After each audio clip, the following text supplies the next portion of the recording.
Good afternoon, Excellencies, distinguished ministers and vice ministers, distinguished delegates, ladies and gentlemen. I call to order the third meeting of the 57th session of the Commission of Social Development. I invite the Commission to continue its consideration of Agenda Item 3A, entitled Priority Theme Addressing Inequalities and Challenges to Social Inclusion through Fiscal, Wages, and Social Protection Policies, to hold a high-level panel discussions on the priority theme. Excellencies, ladies and gentlemen, it's my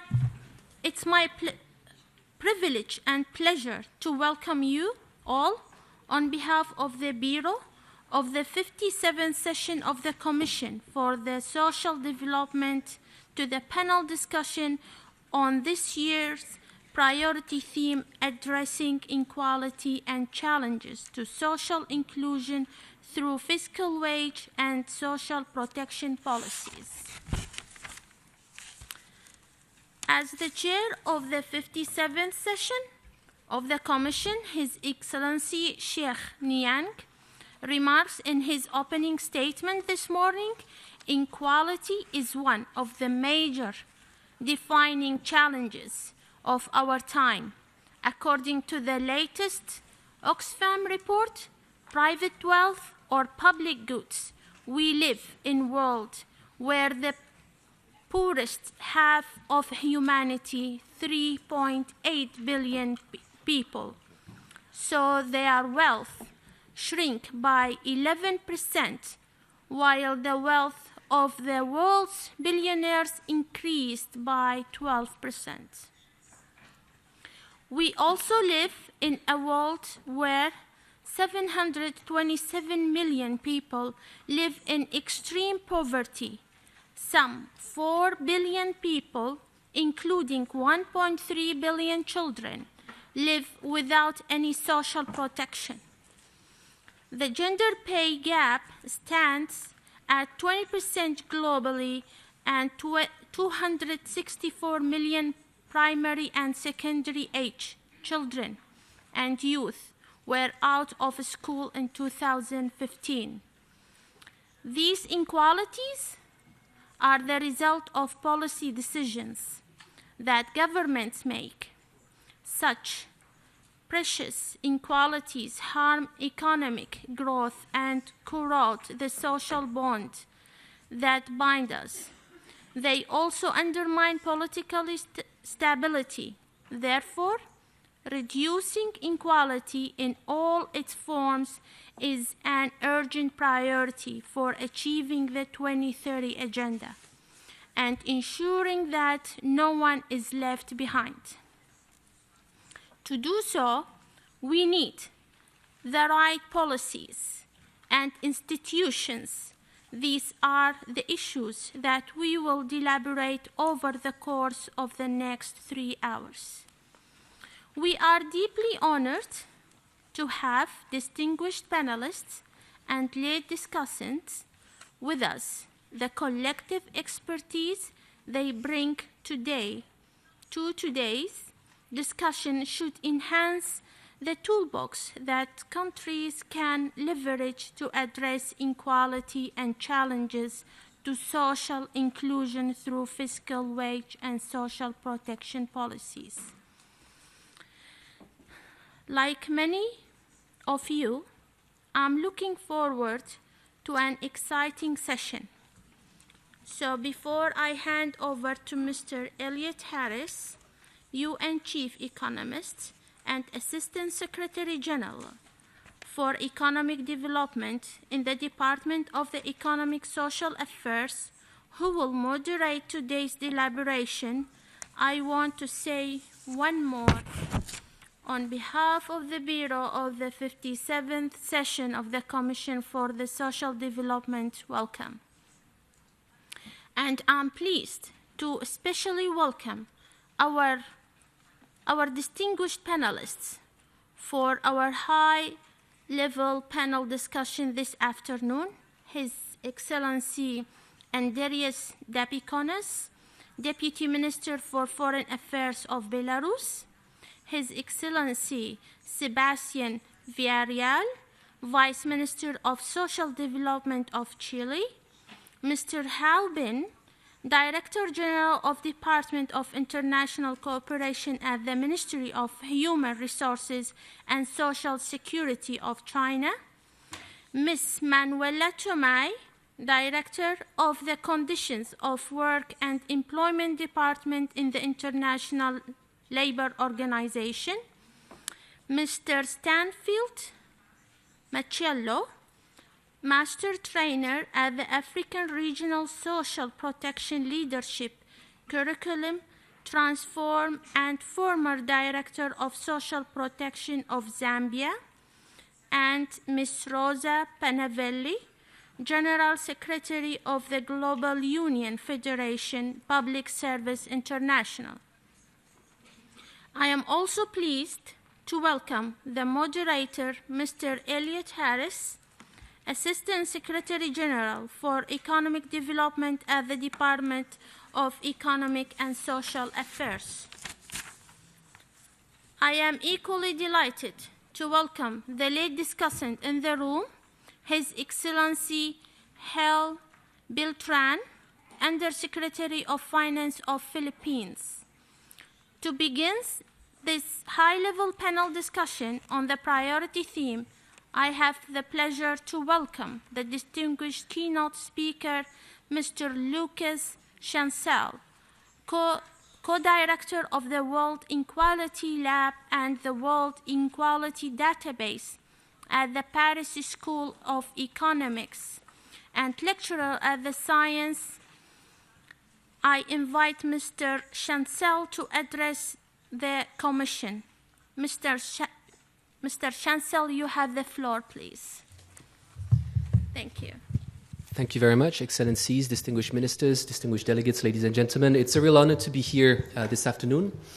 So my name is Lucas Chancel. I'm one of the directors of the World Inequality Lab. This is a research institution whose headquarters are based in Paris and in the University of Berkeley in California. The title of this talk is Unsustainable Inequalities from Measurement to Policy. And let me start with a very simple claim, which is that there has always been, and there will always be to some extent, economic inequality between and within countries. But if this level of inequalities is too high, reaches extreme levels, then this can lead to all sorts of political, social, environmental, and economic catastrophes. Now let's look at this graph that illustrates this claim. On this graph, we represent the level of economic and income inequality in that case in various countries, OECD countries, ranked from low inequality level on the left to high inequality level on the right. And on the vertical axis, what you see is each country's performance on a set of social indicators. The worst performance is at the top, the best performance is at the bottom. And what you see here is the strong degree of relationship between economic inequality and this indicator of social bads or of unsustainable development. So this graph illustrates one key output from research over the past decades, which is that if you want a good level of sustainable development, a good level of social development, tackling economic inequality is one important way to move forward. But what do we really know about economic inequality? We think we know a lot. Every year, we hear in the news the increased number of billionaires or the increased wealth of global billionaires. But let's face it, we actually live in a world that is characterized by huge opacity when it comes to measuring, when it comes to tracking top income or top wealth individuals. This is partly because the financial system has been built around principles of opacity, and this is also partly due to the fact that public statistics have not been produced, have not been constructed around measurement of inequality. Public statistics have largely been constructed around averages and macroeconomic totals. So let's move to the next slides. Thank you. So in order to address this democratic gap, this informational gap, or this economic data gap, with a group of over 100 researchers located over all continents and regrouped under the World Inequality Lab, we have been tracking top incomes and top wealth over the past decade. In order to do so, we mobilize different sets of data sources. Household surveys, which are traditional sources used by public statisticians, but we also mobilize tax data, which is particularly important if you want to have a fine representation of the evolution of inequality where it's taking place at the moment, that is, at the top of the social ladder. We also use, when we can, data from financial leaks provided to us by a consortium of journalists, like the Mossack Fonseca leaks, for instance. And perhaps even more importantly, what we do is that we combine this information to macroeconomic statistics. That is the kind of statistics that we hear every day in the news, GDP growth rates, for instance. And what we do is that we distribute GDP growth to different groups of the population. And what do we find? Our results are presented in last year's World Inequality Report. The next one will be released in a year. And this enables us to do the first assessment of globalization in terms of economic inequality since the 1980s. We find that despite high growth in the emerging world, which would tend to reduce inequality between countries and between world citizens, we observe a rise of inequality between world citizens.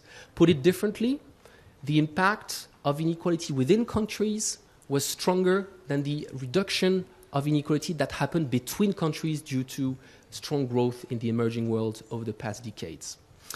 Now, another important finding here is that the top 1% global earners captured twice as much global growth since 1980 as the whole bottom half of the world population.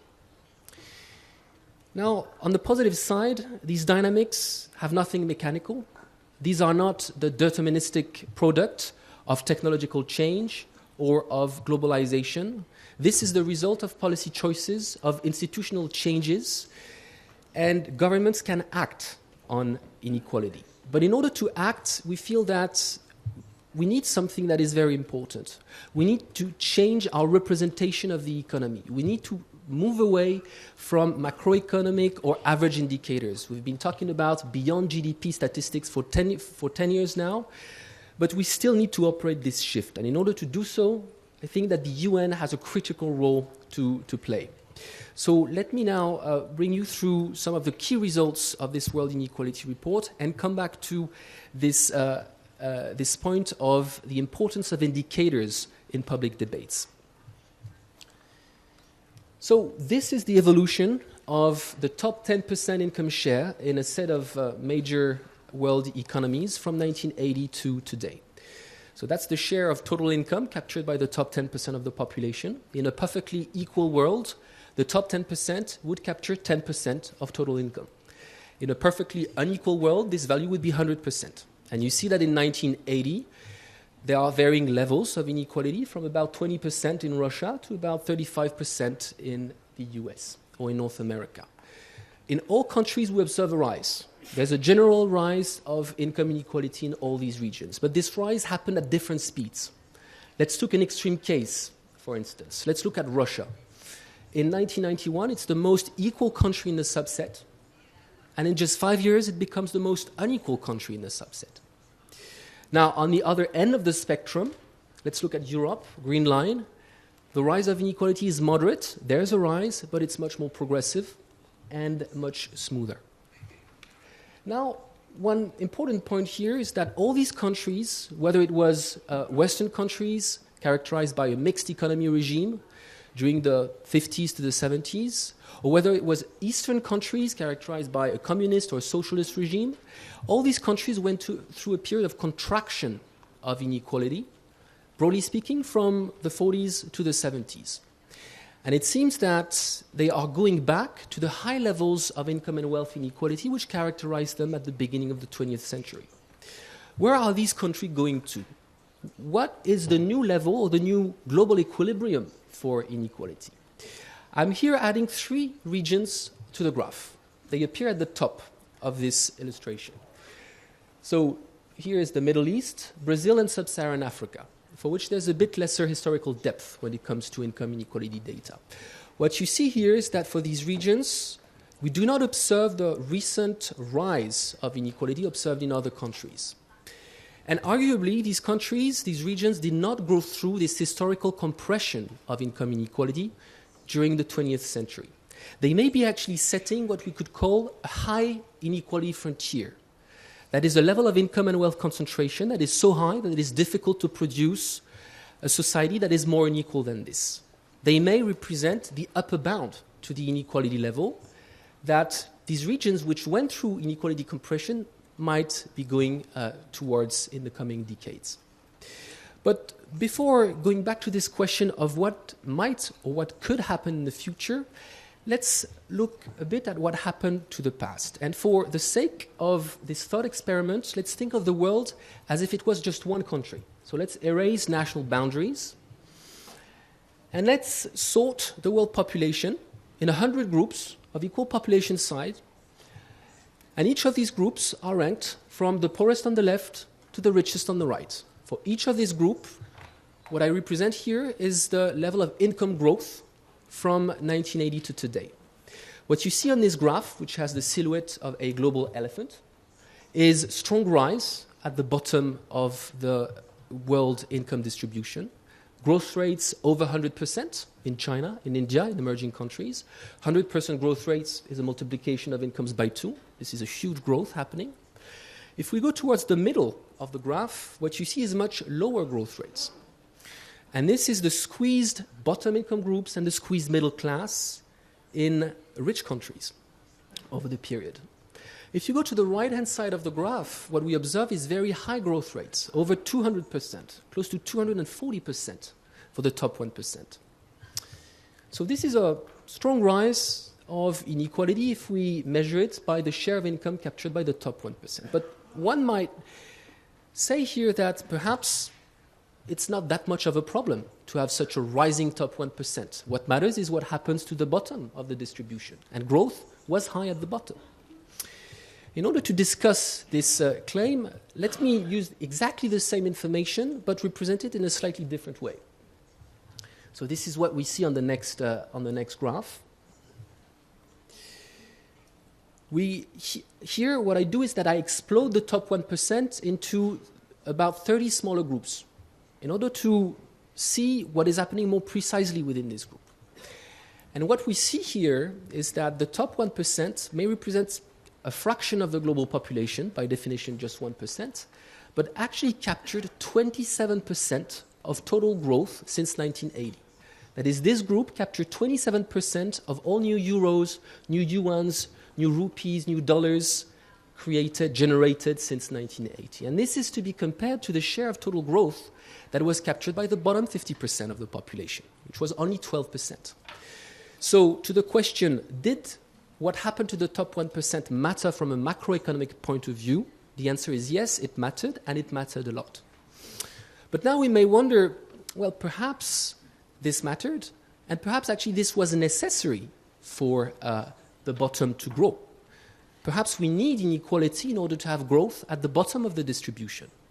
This is what some have called the trickle-down theory. In order to discuss this claim, let's look at two sets of countries, 2 by 2.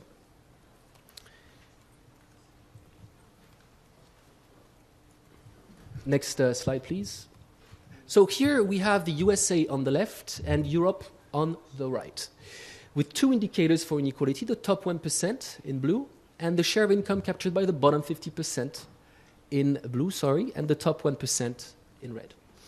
What we see is a huge rise of inequality in the US, with an almost complete inversion of the relative positions of the top 1% and of the bottom 50% in the USA. And in Europe, there's a rise of the top 1%, but much more moderate. What we also need to factor in here is the evolution of growth at the bottom of the distribution in the USA. The per adult annual income in this country, in the USA, in 1980 was $16,000 per adult per year. Today, it is about $16,000 per adult per year. So huge rise of inequality, huge growth at the top, but no rise at the bottom. This is the extreme counter-argument to the trickle-down claim. And if we look at another set of countries, India and China, we observe similar results. That is, a stronger rise of inequality in India, but a much stronger rise of bottom 50% incomes in China. Now, it is also interesting to compare these countries two by two, because in 1980, both the USA and Europe, both China and India, have relatively similar levels of inequality, relatively similar size, and there were a lot of differences between these countries, but they went through, USA and Europe on the one side, China and India on the other, similar evolutions of their economies. USA and Europe were exposed in the same way to globalization, in the same way to the penetration of new technologies. And what you see is a radically diverging inequality trends in these countries. So it is very difficult to claim from these illustrations, from these examples, that inequality is a deterministic evolution that is due to globalization or that is due to new technologies. What we discuss much more at length in the World Inequality Report is that this is indeed the result of policy choices, of institutional changes. Now, let me move on to another important dimension of inequality, which is often overlooked. And this is a very basic dimension, which is the evolution of private capital on the one side. So that is the total stock of assets, of financial assets, stocks, bonds, or non-financial assets like real estate detained by the private sector, net of their debts. And on the other side, the evolution of public capital. So that's the total stock of assets, financial and non-financial, detained by the public sector, net of their debts. What we observe since the 1970s in all rich countries, there are one or two exceptions, but this is a very strong generalized trend, and we also observe this to a lesser extent in the emerging world. We observe a strong rise of private capital, so countries have become richer. But we observe a strong reduction in public capital. Strong rise of private capital, strong reduction in public capital. Now, in itself, the rise of private capital is not necessarily a problem. The problem is that it was associated with a higher concentration of this capital. And there's another issue here, is that the decline of public capital makes countries much less able, it gives them much less room for maneuver if they want to invest today in social policies, in environmental policies that may help them to reduce inequality tomorrow. So these two facts that I've been discussing today, one, the rise of income inequality in most countries, two, the return of private or the rise of private capital in most countries and the decline of public capital. If you combine the two, this leads to the return, to the rise of wealth inequality between individuals since the 1980s. And you see again on this graph, that's the top 1% wealth share, that this happened at different speeds. Huge increase, very rapid, very brutal in a country like Russia, where in just a few years, a big part of the wealth of the economy was privatized in the hands of a few individuals. Progressive, but still very important, very extreme rise in the USA, and lesser degree of increase in European countries, but still an increase nonetheless. Now, what is going to happen in the future? I'll come back now to the question that I was asking at the beginning. So, no one knows what is going to happen in the future, but we can make projections. And this is what we do on this graph. What you see here from 1980 to today, in red, is the evolution of the top 1% income share, the global top 1%. And you see this increase from about 16% to about 21% today. Now, what is likely to happen in the future? Well, if all countries continue to distribute growth in the same way as they have been doing since 1980, what will happen is the red line that you see on this graph. And this red line assumes that there's a continued high growth in the emerging world. To say this differently, we cannot count on the reduction of inequality between countries to reduce global inequality between world citizens in the future. The destabilizing impact of within-country inequality will dominate over the impact of inequality reduction between countries in the decades to come. Of course, this is one scenario among an infinite number of possible scenarios. Let's look at what would happen if all countries were to distribute their growth in the coming decades as the US did over the past decades. We would observe an even further rise of the global top 1% share. And if all countries were to follow the European path, there would be a slight reduction in the global top 1%. Here, the point is not to say that everybody should follow Europe. We could actually do even better than this scenario. Even in the European scenario, the green one, we see that there's still a big gap between the global top 1% share and the global bottom 50% income share. So what to do? There's no silver bullet to tackle inequality. Let's just focus on 2 points. The first one is the importance of egalitarian investments in education and in health in order to tackle inequality at the bottom of the distribution. But here, one must realize that countries are very far from the meritocratic fairy tales that they are often telling themselves. What you see here is the relationship between parental income in the USA and the probability of a student to access higher education. You see an almost one-to-one relationship. The richer your parents, the higher your probability to access college. Now, such investments like access to cheap or to free education need to be financed. That's one point. And second, such investments cannot solve the problem of inequality at the top of the distribution. Other policy tools need to be implemented for this.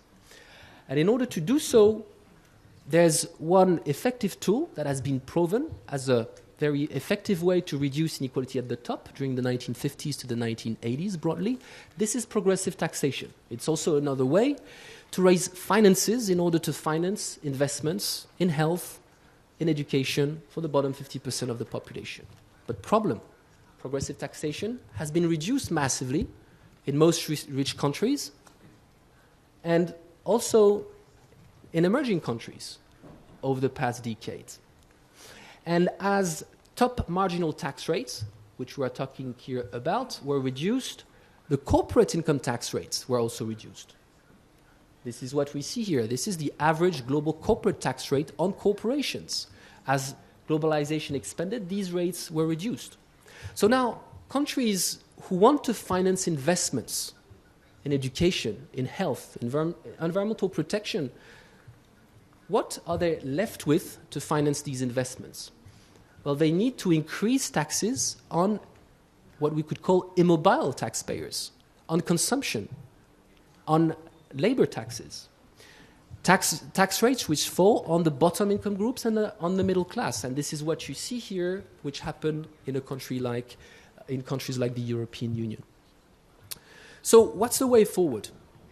In order to move forward, I think there's an important shift that we can do. And I think the SDG 10.1 indicator adopted by the United Nations in 2015 is a very positive evolution.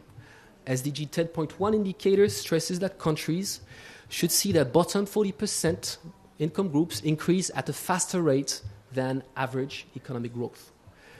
But let's face it, who heard about SDG 10.1 indicator when there was the latest release of GDP statistics in their country? I didn't hear anything about SDG 10.1 in my country, and I checked, and I didn't find any example of country where this happened. And it seems to me here that we need to realize that GDP growth, even 10 years after all these calls for beyond GDP indicators, remains the most important economic indicator today. But now we must also realize that GDP was actually disseminated, standardized, was made a central economic indicator thanks to the support of the United Nations system of national accounts. It is in 1953 that GDP was included in the SNA, the system of national accounts, and it became the most important indicator afterwards. Now it's time to provide new measures to distribute GDP and to stop publishing GDP statistics without publications on the GDP growth rate of the bottom 50% of the population, of the middle 40% of the population, and of the economic elite. But we also need to go beyond this. we also need to address the financial opacity of the world economy. And in order to do this, one of the way forwards would be to create a global financial registry. What is a global financial registry? It's a registry that would track the ownership of all financial and non-financial assets at the global level. Countries have had financial registries for centuries, but these were land registries. This was helpful for governments to track wealth and also to implement taxes on wealth and to know the value of the wealth in their economy. But as the economies got increasingly financialized, this information on who owns what was privatized. And today a handful of actors, of private actors, who are not revealing this information to governments, have this information. So the question here is how we bring this in the public domain. How do we create a global public service to track income and wealth dynamics? So let me conclude here. Inequality is everywhere, but not in official statistics. Now it's time to operate this shift, to transform the way we represent the economy. And I think in order to do this, the UN has a critical role to play. The point is not to make everybody agree on an optimal level of inequality, but really is to allow transparent, sound, and relevant economic data to reconcile macroeconomics with microeconomics so that everybody, civil society, policy world, the business world, researchers, can make their own mind in a timely manner on the macroeconomic policies implemented by governments. Thank you very much for your attention.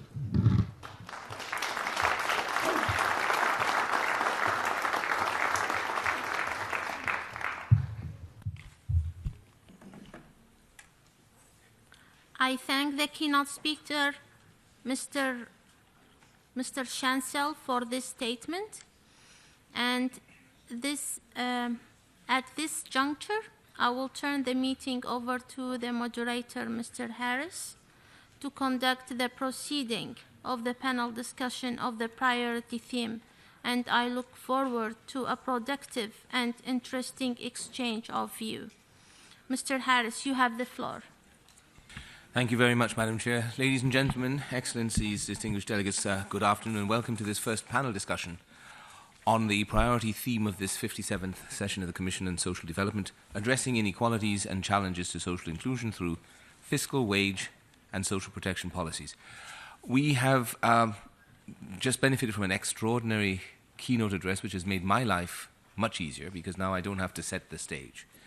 But I think it's important to signal here that now, this year, and over the last couple of years in particular, for the first time, we are honestly looking at the problem of inequality in its face. We are starting to understand just how damaging rising inequality can be to the achievement of any of the objectives that we hold near and dear.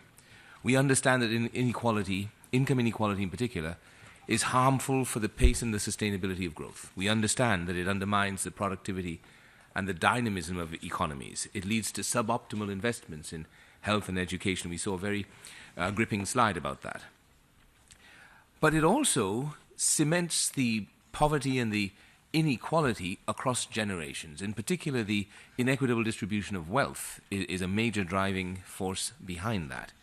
And this means that the impact of growth on the reduction of poverty in any given context is reduced. And when all of these different results come together, the result of all of that is the undermining of social cohesion, the loss of trust in governments and public institutions, and the possibility of social tension and even outright conflict. And we've seen examples of that in the last 10 or 15 years. There's no need to go into all of the details of how this income and wealth inequality has manifested itself. Mr. Chancel has provided an excellent overview of that. He's also pointed out how the inequality has risen in virtually all regions, although not in equal measure.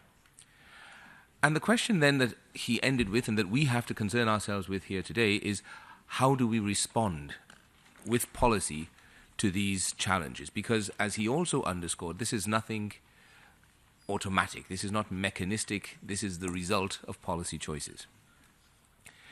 We have a very distinguished panel here today that will allow us to examine this issue from a range of different perspectives, and I'm looking forward to hearing these different perspectives, and I encourage you all to pay very close attention to what is being put forward because we will be hearing from our distinguished panelists not only an explanation of the situation, but also some perspectives on how one can approach this problem in general.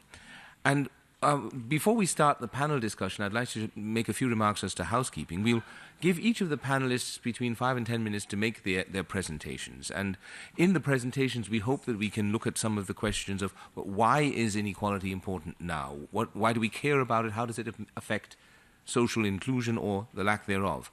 And how can countries better deploy fiscal, wage, and social protection policies to address these inequalities? And what are the challenges that poses to social inclusion?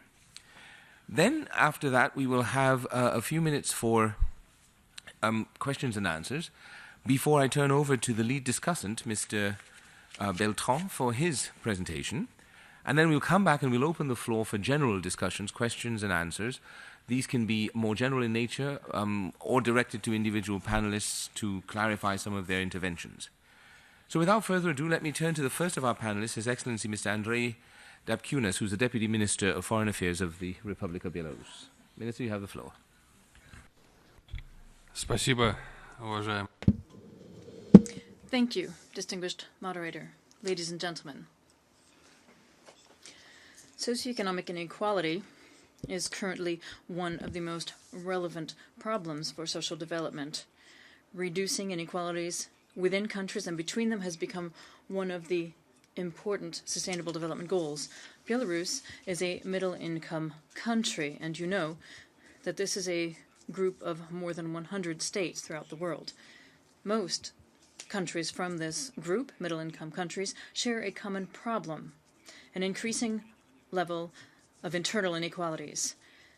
The income gap between rich and poor is a serious factor of vulnerability for countries with middle-income economies. It is greater than in countries with lower levels of income. In order to increase the effectiveness of middle-income countries' efforts to overcome these problems, it's important to do the following: to increase exchanges of experience, to strengthen coordination, and to have more effective and targeted support from the UN development system and international financial institutions, as well as regional organizations. I would like to briefly share with you the experience of Belarus in overcoming inequalities in the context of achieving the Sustainable Development Goals. Several weeks ago in Minsk, the first national forum on the Sustainable Development Goals was held, and its task was to assess progress in the implementation by Belarus of the 2030 Agenda and to identify near-term priorities. Among the recommendations that the forum gave to the government and regional authorities was the need to pay particular attention to regional development in order to ensure equal opportunities and standards of living for the population, regardless of their region or whether they are living in rural or urban areas. Persons with disability can have even greater problems facing them regarding equal opportunity. In 2016, Belarus ratified the Convention on the Rights of Persons with Disability and began working on its National Action Plan through 2025. The development of legislation for the inclusion of persons with disability has been begun, and in this process, organizations of persons with disabilities are actively taking part. An important aspect of combating inequality is the development of inclusive employment. Our country is focusing on the inclusion of persons with disabilities and other vulnerable groups of the population through the development of flexible forms of labor, such as remote work, telecommuting, and various forms of job placement with the use of ICTs. Addressing the problem of inequality would not be possible without an understanding of the joint responsibility and coordinating activities of states, society, and business. Belarus is introducing mechanisms for a social mandate in social services and healthcare, and is trying to involve in this work non-governmental and non-profit organizations. We are also striving to develop social entrepreneurship.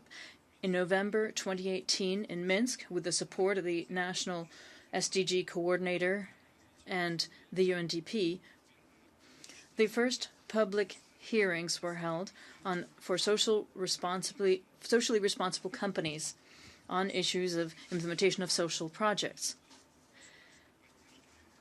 We believe that a very particular role in overcoming inequalities is state support for small and medium-sized enterprises, family businesses, and women entrepreneurs. State measures of support include a simplification of their access to financing and ensuring the right to participate in the state social security program. In response to the problems of the aging of the population, Belarus is developing a national strategy for active aging. Through this program, we are expecting to change the paradigm and increase the quality of life of older persons, which will enable them to be more active, healthy, and mobile, to be protected, safe, and cared for, and to study and contribute to social development. Overcoming inequalities is directly related to the development of human potential. Currently, we're talking about a new type of worker who has mastered contemporary professional skills and is prepared to learn. Another important topic, in our view, is establishing joint work on predicting social change as a result of technological progress and responding to social change first and foremost in the interest of vulnerable groups of the population. This problem has several aspects. First, we must start talking about uniting efforts in the area of technological prognostication for social development. Currently, states are not making enough use of the possibilities for coordination in the areas of technological prognostication to find strategic priorities in the areas of science, technology, and innovation, and the equitable joint use of the results of such research. Second, we believe that it's very important to have a deeper study of social change that is stemming from technological development. We need an answer to the question, to what extent will technology determine and change social life? New groundbreaking solutions in the area of technology, along with positive change, are causing cardinal social change. And not all are ready to deal with this, and this progress can be experienced negatively also. There are clear structural changes in the education and labor markets, and these changes affect many areas, including family relations and security, among others. It is important for us to rapidly respond to the changes brought about by technological progress, which are increasingly affecting the lives of the poor, the unemployed, youth, and persons with disabilities. Belarus understands the scale of this problem and is undertaking practical work to address it. For example, the national goal of addressing digital transformation is at once a factor for social change and one of the ways to develop economic and social connections in the era of global digitalization. In countries, the search is underway for progressive development of the education and labor markets, and one of the examples in this area of education is the project University 3.0 on creating inclusive educational environments, ensuring a cohesive system of education, science, innovation, commercialization, and production. Work has begun on developing a national system of qualifications. Sector qualification boards have been created under the Ministries of Economy, Labor, Social Protection, Industry, Architecture, and Construction. Of course, every country will find examples of responding to challenges that are connected with social changes as a result of the development of technology. At the same time, it's clear that states are not yet prepared to independently propose a collective version of the response to this global phenomenon. Joint actions of all interested parties are needed, and this includes at the international level, so that technological and social changes do not undermine the movement towards sustainable development and also retain the foundations of social development, including, for example, family values. Yes, there are international structures and mechanisms that are addressing the various aspects of this problem. The mechanism for developing joint technology and technology development composed of UN agencies and high-level consultants exists, and a high-level group on digital cooperation has been created. The International Labour Organization created a global commission on the former labour market. We believe that it is time to bring together and unite countries' various efforts into international structures in order to find a global response to major social changes, and we believe that the UN should be at the center of this. We think that an important role in all of this can and should be played by the Commission for Social Development. We believe that the Commission can pay particular attention to issues of the influence of technology on sustainable development, social changes in society, and first and foremost, how that affects the situation of vulnerable groups. The Commission for Sustainable Development must assist states in developing effective models for response so that the Agenda 2030 slogan, "Leave no one behind," can be achieved. And as Mr. Chancel said so aptly, transparency and access of all data on inequalities is extremely important in this area. Thank you. Thank you very much, Minister. You highlighted a couple of very important points here. One, that inequality is an issue that is increasingly of concern to the world's middle-income countries and needs to be addressed for them to continue their development trajectory towards higher income status. You pointed to the importance of dealing with the specific disadvantages faced by persons with disabilities, and of course that applies equally well to other vulnerable groups in the society. Aging in particular, you mentioned as one of the areas where there is a need for a new approach. And then the question of the global challenge that we all face with regard to the changes being driven by technological innovation, and the fact that we do need to have a global response to be able to deal with these in an appropriate manner. Thank you very much. Let me turn now to Mr. Hao Bin, who is the Director General of the Department of International Cooperation in the Ministry of Human Resources and Social Security of the People's Republic of China. Director Hao, you have the word.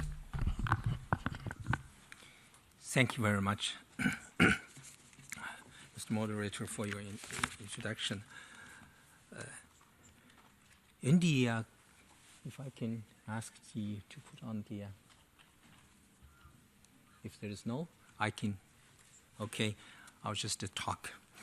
In the concept note, there are several questions regarding labor market policies and social security policies. I would like to think that all these come down to the single key question of leaving no one behind. Here, I would like to say a few moments, share with you some China's perspective and experiences on addressing the social inclusion challenges, focusing on a very important population group, the rural migrant workers. Thank you very much. It's on. Thank you. President Xi pointed out that we should pay more attention to grassroots workers, migrant workers, and workers in need, and improve measures for removing any barriers that preventing workers from taking part in and enjoy the benefit of development. Removing barriers certainly is an active social inclusion actions. China's proactive employment policy for migrant workers, its massive social protection coverage extension program, indeed made a great contribution to China's leaving no one behind drive. Here is a graphic of China's labor force from 2009 to 2017. Just to give you a sense, the blue column represents migrant workers, which is about around 36% of the total population. So it's a significant portion of our working population. Now, what are the proactive employment measures in place for rural migrant workers? I'd like to highlight three policy areas. One is about public employment service. And here I'd like to say that in China we have a specific program specifically dedicated to rural migrant worker. We call it Spring Sprees campaign. It's a nationwide program, and it try to help people, particularly those people from the migrant workers, to find employment. And another policy aspect is work injury insurance. Migrant worker, half of the migrant workers work in manufacturing and construction sectors, and 90% of the workers migrant workers in construction sectors. And those people are very vulnerable toward the work safety issues. So China adopted a policy starting in 2015, called "We Are in the Same Boat" program. This is meant to cover all the workers working in the construction sector by 2070. I think this goal has achieved. And another area that we worked quite hard to make sure the wage payment in time and in full. Now, in the wage payment arrear happens around less than 1% of the working population in the construction sector, but it is certainly a very important issue for those people. So we've been working hard, launched a program called Action Plan to Ensure Wage Payment. Its goal is very simple. By next year, no wage in arrear in construction sector. So this is the policy areas that we've been working hard to take for the migrant workers. Please, next slide. Here is the slide. It demonstrates the per capita dispensable income over the period of 2010 to 2017 in rural area. As you would see, there is a substantial increase in their income. Please, next slide. I would also like to talk about, I think I will skip this one. Please, next. China started to introduce new pension and medical insurance programs in the 90s. But by the end of 2008, only 25% of our population employed had access to pension schemes, and they are all in urban area. But now, what is the situation now? Now, the figure is about 925 million. So a substantial increase, almost cover all of our working populations. So there is this substantial increase in the pension coverage. And regarding medical insurance, we have a population of almost 1.4 billion people. By 2017, and 95% of our population is covered by medical insurances of a kind. So meaning 1.32 billion people. So it's certainly a great progress. The above is a brief overview of China's social inclusion progress, in particularly regarding this vulnerable group of migrant workers. So, what are the underlying considerations can be taken as we move forward? China is moving forward to the new phase in addressing social inclusion and social inequalities. So, I would like to ask you, please move on. Skip a few slides. Yes. Please go continue. Yes, continue. And then continue. Perhaps a bit further. Yeah. Now, I think there are several takeaways or strategies that we need to consider. First and foremost, please, next slide. And adopt a people-centered development approach. What is really meant by people-centered development approach? In the Chinese context, it means that the government must adhere to the commitment to serving the public good and exercise powers in the interest of the people. and take as its own goal the people's aspirations to live a better life, and focus on most pressing, most immediate issues that concern the people the most. So in one word, it means that the government must have a clear vision and firm political view. The second consideration is that ensure and improve social inclusion through development. It has been a dream for the Chinese people for almost a millennium that the elderly and the weak to be provided for.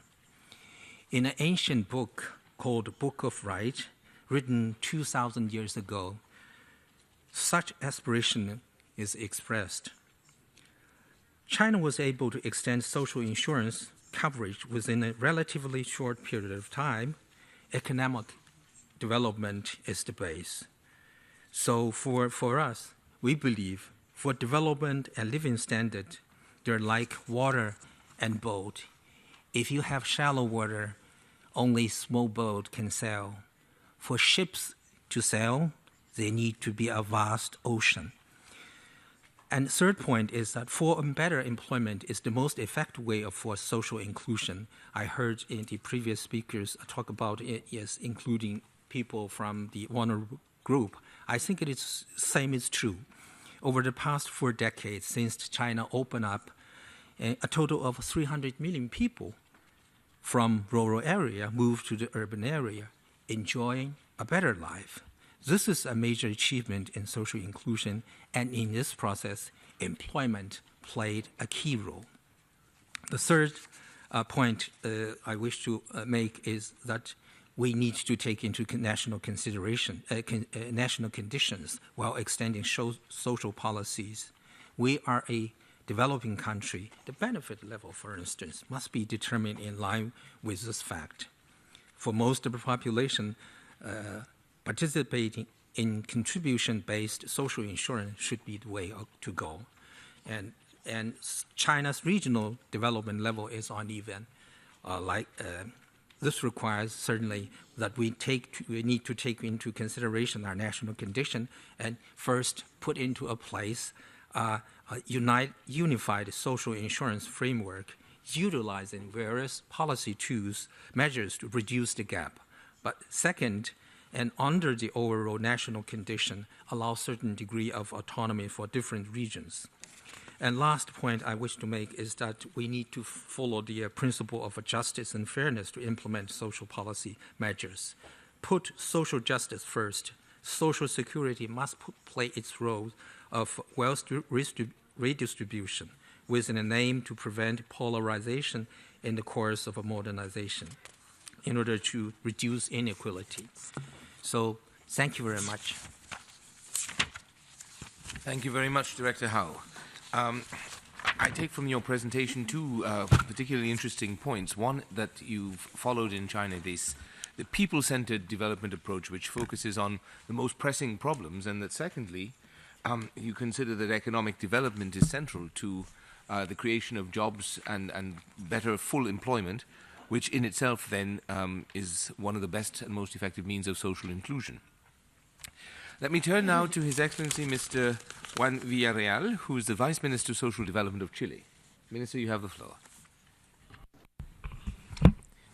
Señor Presidente, miembros del Chair, members of the Commission for Social Development of the Economic and Social Council of the United Nations, panelists, observers, representatives of non-governmental organizations and participants. I'd like to greet you and start my words by expressing thanks on behalf of the Republic of Chile for the opportunity to participate in this panel on how to address inequalities and challenges to social inclusion through fiscal, wage and social protection policies, and to share some of the experiences of our country's policies and programs in order to reduce levels of inequality, to ensure that we have innovation, and I want to talk about what we have learned nationally. The President of the Republic, Sebastián Piñera, made a national priority of putting Chile on the road towards progress for the integral development of the country. This development is much more than economic growth. Above all, it is about opportunities, combining liberty, creativity and innovation by all, alongside justice and solidarity, ensuring that nobody lacks basic security so as to realise their own life projects. This is inclusive development, which leaves no one behind, and sustainable development, which protects the environment and seeks the well-being of future generations. Over recent decades, Chile has significantly improved the quality of life of its citizens. According to the Survey on Socio-Economic Profiling of the country for 2017, income poverty dropped to 8.6% of the population, meaning a 20.5 percentage point drop since 2006. Regarding extreme poverty, this also decreased from 12.6% in 2006 to 2.3% in 2017. Finally, multidimensional poverty has decreased by 8.8 percentage points since it was first measured in 2009. It's now equivalent to 18.6% of the population. Despite these results, we are aware that as a country, we must continue to move towards closing the inequality gaps which do exist, both in terms of income and in terms of access to opportunities for education, health and employment. A fundamental objective of the social policy of President Piñera has been to support and strengthen the country's families, putting the conditions in place which allow them to enjoy the best possible quality of life throughout the life cycle and for everyone, every individual. This new family-oriented focus, which is on the point of being approved by our National Congress, is an essential part of the transformation of the current Social Development Ministry into the future Ministry for Family and Social Development. Through this new institution, we seek to make the family into the cornerstone of our shared effort to build a more cohesive society with less inequality, which allows us to invest in family-oriented policies, to foster progress for all individuals, and to respond efficiently to the various challenges people are facing. In the areas of health and education, many benefits are already universal, or they already reach a significant percentage of the population. With regard to health, primary health care is universal, and there is a list of high-prevalence pathologies which are guaranteed through our explicit health guarantees. Moreover, everyone has access to the National Health Fund, which has a broad coverage for pathologies and incidents. With regard to education, both primary and secondary levels are guaranteed for all children and young people in our country. The progress we made since the beginning of this year has been that we have sent the law through our National Congress for compulsory kindergartens, which we hope will allow us to extend kindergartens to part of the education which the state guarantees to all young people, promoting early, high-quality, free, universal education. In higher education, 60% of our population now have access to 100% financing for their higher education studies. In the middle of last year, we put forward the draft law to create a solidarity financing system for higher education, which will bring an end to the current discrimination in the system. Young people have different access to credit depending which institution they're studying in. We will also improve the conditions for financing for students and for graduates, increasing the cover on the regulated tariff and decreasing the maximum period for repayment from 20 to 15 years. After that, the remaining debt will be written off.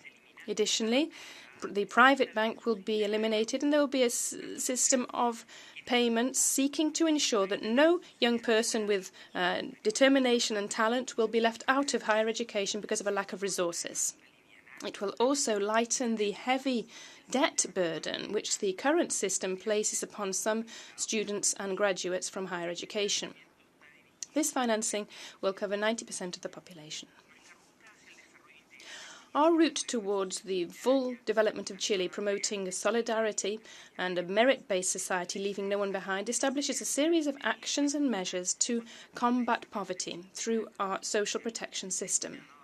This is aimed at families in extreme poverty and based upon an intersectoral strategy, which covers two main elements.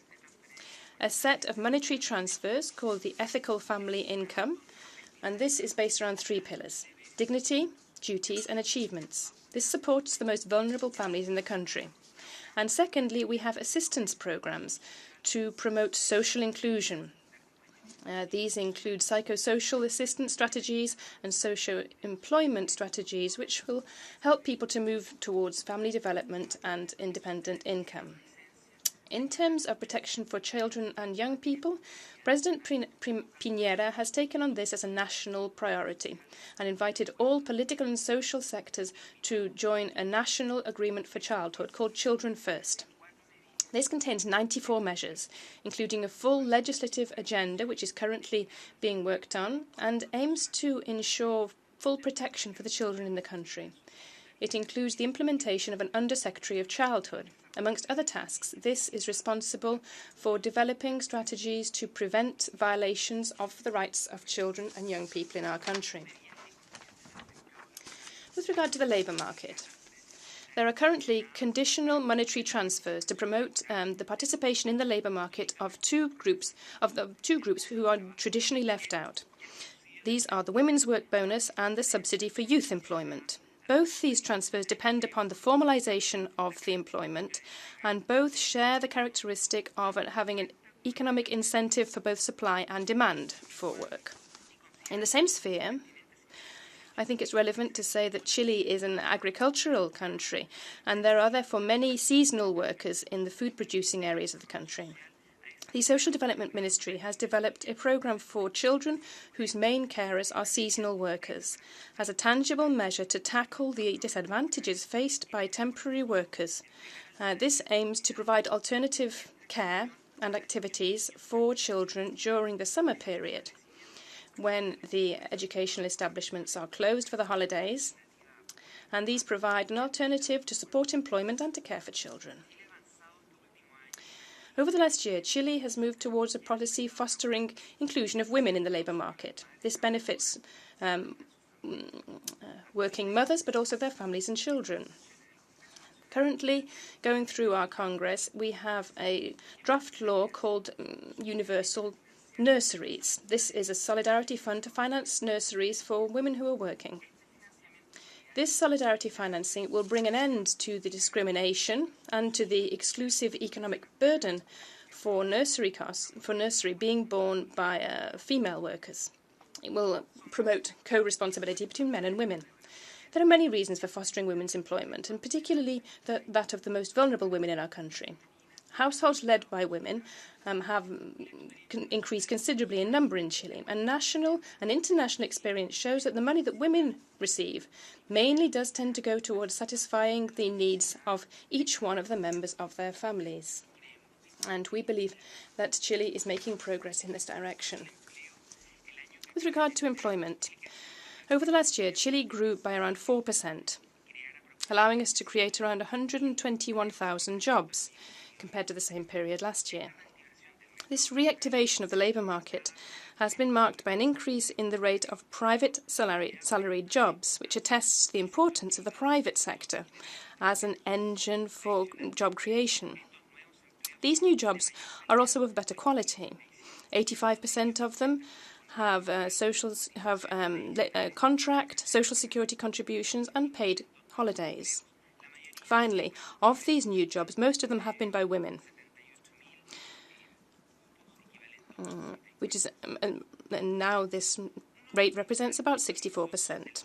One of the main commitments of the country has been to promote a new and better treatment for older persons through various programmes such as Better Adults, Positive Ageing, and an in-depth reform of the pension system. The Chilean pension system now has two main pillars: a contribution pillar, where every month the workers contribute 10% of their income for their pension savings, and the solidarity pillar, where the state contributes public resources to improve the pensions of the most needy. Through this reform, which is currently going through our Congress, both pillars will be strengthened. The contribution pillar will be strengthened through an additional contribution by the companies, which will go directly into the pension savings account of each worker. This will reach an additional 4% gradually, which will mean an increase of 10 to 14%. But the reform will also strengthen the solidarity pillar, improving pensions for the most vulnerable. The policies to decrease income poverty and to tackle and to increase equity require committed, transparent and efficient public institutions, but also alliances and spaces for cooperation with civil society, academia and the private sector. The challenge, which includes improving education, health, social security, housing and the environment, social cohesion, networks and so-called multidimensional poverty, is a very complex challenge. It requires the commitment of a whole country. Through its Social Development Ministry, the Government of Chile is currently developing an innovative strategy called Country Commitment. This started with drawing up a vulnerability map, which allowed us to identify, prioritise and manage 16 vulnerable groups. The public sector, academia, civil society, the private sector and our citizens are working together to address their problems through a diagnosis which will allow good ideas and projects to be transformed into collaborative, effective solutions which can change the lives in a tangible way of those Chilean families affected by one of these priority vulnerabilities. We are fully convinced that the path we are laying in the state does address inequalities and takes tangible measures to promote social inclusion for the most vulnerable. Creating major national agreements involving the whole of society is a difficult path to go down, and it's often an unknown path. But today's societies are complex and therefore require solutions which are up to the task. We believe that this avenue will help us to develop innovative and sustainable solutions, and therefore, even if the costs may be significant, this is the most successful path for us to go down. Thank you. Thank you very much, Minister. You've given us a very comprehensive overview of the range of different instruments and policies that your government has put in place to address the multiple dimensions of poverty, and I think we can all of us draw lessons from that experience on the approach that you've taken to deal with some of these challenges. Let me turn now to Mr. Stanfield Michello, who's Master Trainer in the African Regional Social Protection Leadership Curriculum Transform and former Director of Social Protection in the Government of Zambia. The floor is yours. Thank you so much. Thank you, distinguished Chair. Thank you, distinguished Excellencies, and also delegates. I want to share experiences regarding social protection from the perspective of Zambia. The presentation. So Zambia is located in the southern part of Africa.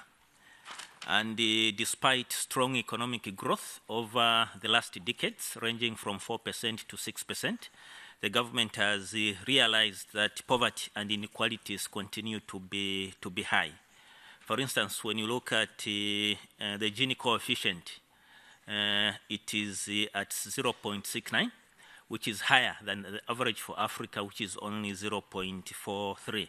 And therefore, high inequalities remain a defining challenge of our time in Zambia. And social inclusion, of course, is the process by which we try to improve the opportunities and dignities of people, those who are marginalized.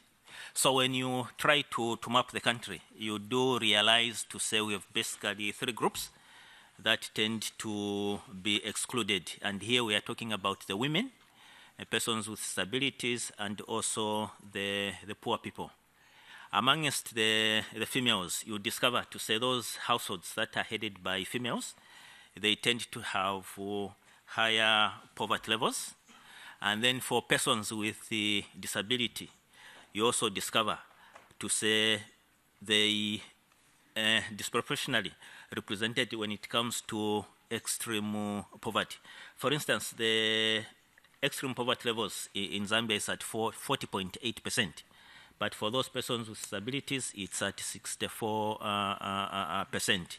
And then for the poor people, they tend to have limited access to social services. We are talking about health and education due to a number of barriers. So what is the experience for Zambia?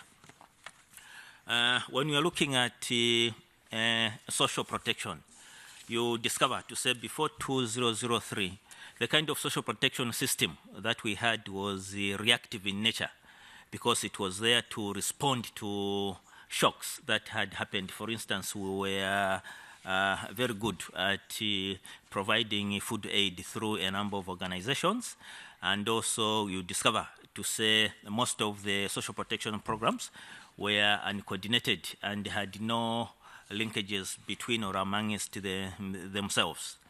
The road to social protection has been narrow and winding.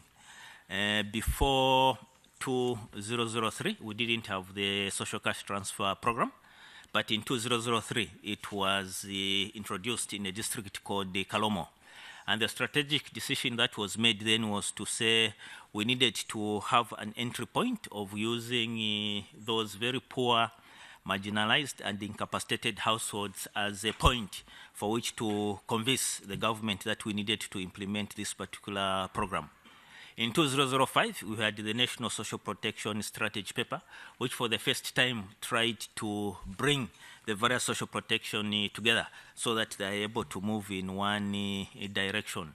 And we see that by 2006, through the 5th National Development Plan, we had a dedicated chapter that looked at social protection.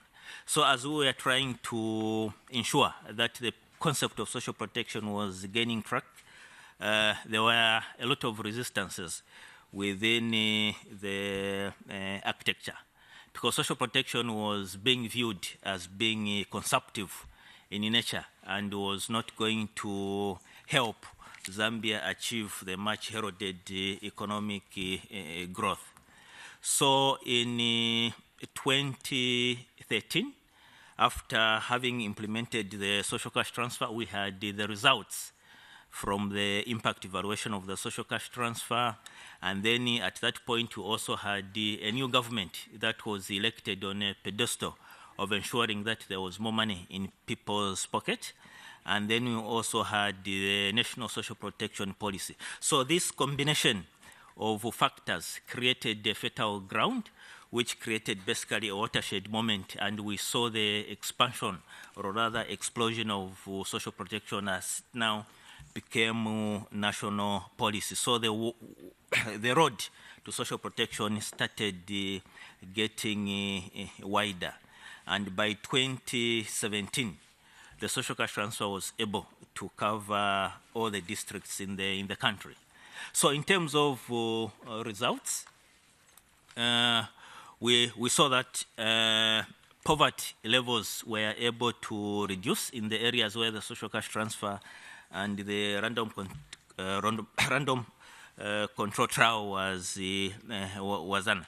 For instance, head count poverty reduced by 5.4 percentage points, and also poverty gap was able to reduce by about 10 percentage points. Then we also saw economic multiplier effects of 1.79, which for us was an indication that indeed the social cash transfer was not consumptive in nature, as had been feared. Because the time we were trying to introduce, or rather have the traction of social protection, we met very strong resistance. We are even being told to say economists have no heart, they just believe in figures, and therefore it was very important that we had robust results that could convince our economists. So the other response to social inclusion has been the implementation of a program called the Girls Education and Women's Empowerment and the Livelihoods project. This program has two components. The first one is the Keeping Girls in School, that is targeting about 14,000 adolescent girls from very poor families. And so far the target has been reached and even gone beyond by reaching 21,000 households. Then the second component is the Strengthening Women Livelihoods, that is targeting to reach 75,000 women, and so far 12,000 have been reached. So under this component, the idea is to give these women productive grants, and those that have been targeted already have received these grants, and we have seen them actually engaging in income-generating activities, which is helping actually now to narrow down the income disparities between male-headed households and female-headed households. Then in terms of persons with disabilities, you do realize that in Zambia, they are being given a double transfer compared to those that have no disabilities, and the whole idea is to enable them meet the additional costs that comes with being disabled, for instance, issues of assistive devices. And we are also seeing that through the social cash transfer, it has been able to increase the social inclusion. For instance, for you to be registered under the program, you need national identity cards. So for those persons with abilities that had no cards, they took this as an opportunity for them to be able to actually acquire these national identity cards. Then in terms of gender, the programs on girls' education and women and the empowerment livelihood program, all the beneficiaries are women. And then under the social cash transfer, 72% of the beneficiaries are women. And we see this as being able actually to increase their decision-making power, not only in the household, but also over their own bodies. So in conclusion, we are saying that social protection has come of age in Zambia, and it has shown that actually it holds immense potential to address the high inequalities that are still there in Zambia. And it's also important that we are able to have both horizontal and vertical expansion of various social protection programs, and coordination is very important if we are going to maximize the impact on reducing inequalities and also the impact in reducing poverty. Thank you, Chair. Thank you very much, Mr. Michelo. Again, here we have a concrete example of a country's experience, specific measures taken through the social cash transfer program to address specific aspects of inequality, as well as an indication of how important it is to demonstrate results, to build these social protection programs into the overall government policies of the country.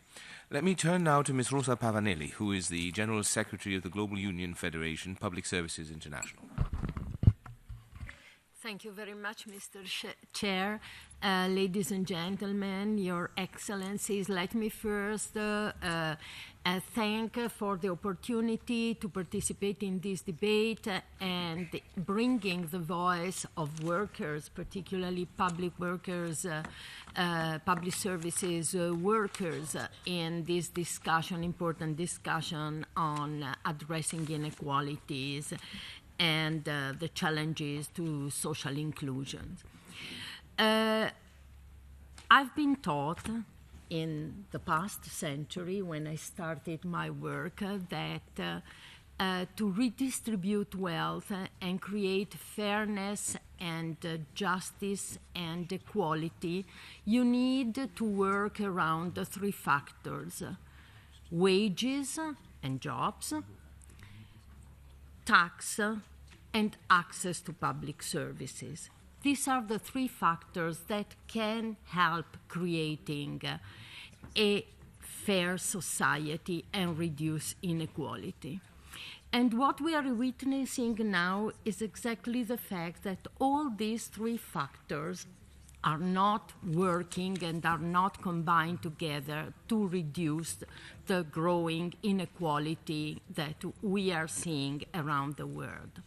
I don't have to repeat what Monsieur Chancel has just explained to us, but I think it is important to highlight the fact that this growth of inequality among countries, between countries and within countries started with the neoliberal age that in the 80s pushed very much for a shift in global policies and in national policies referred to the supply of public housing, education, healthcare services that by nature should be public, and at the same time introducing a system where innovative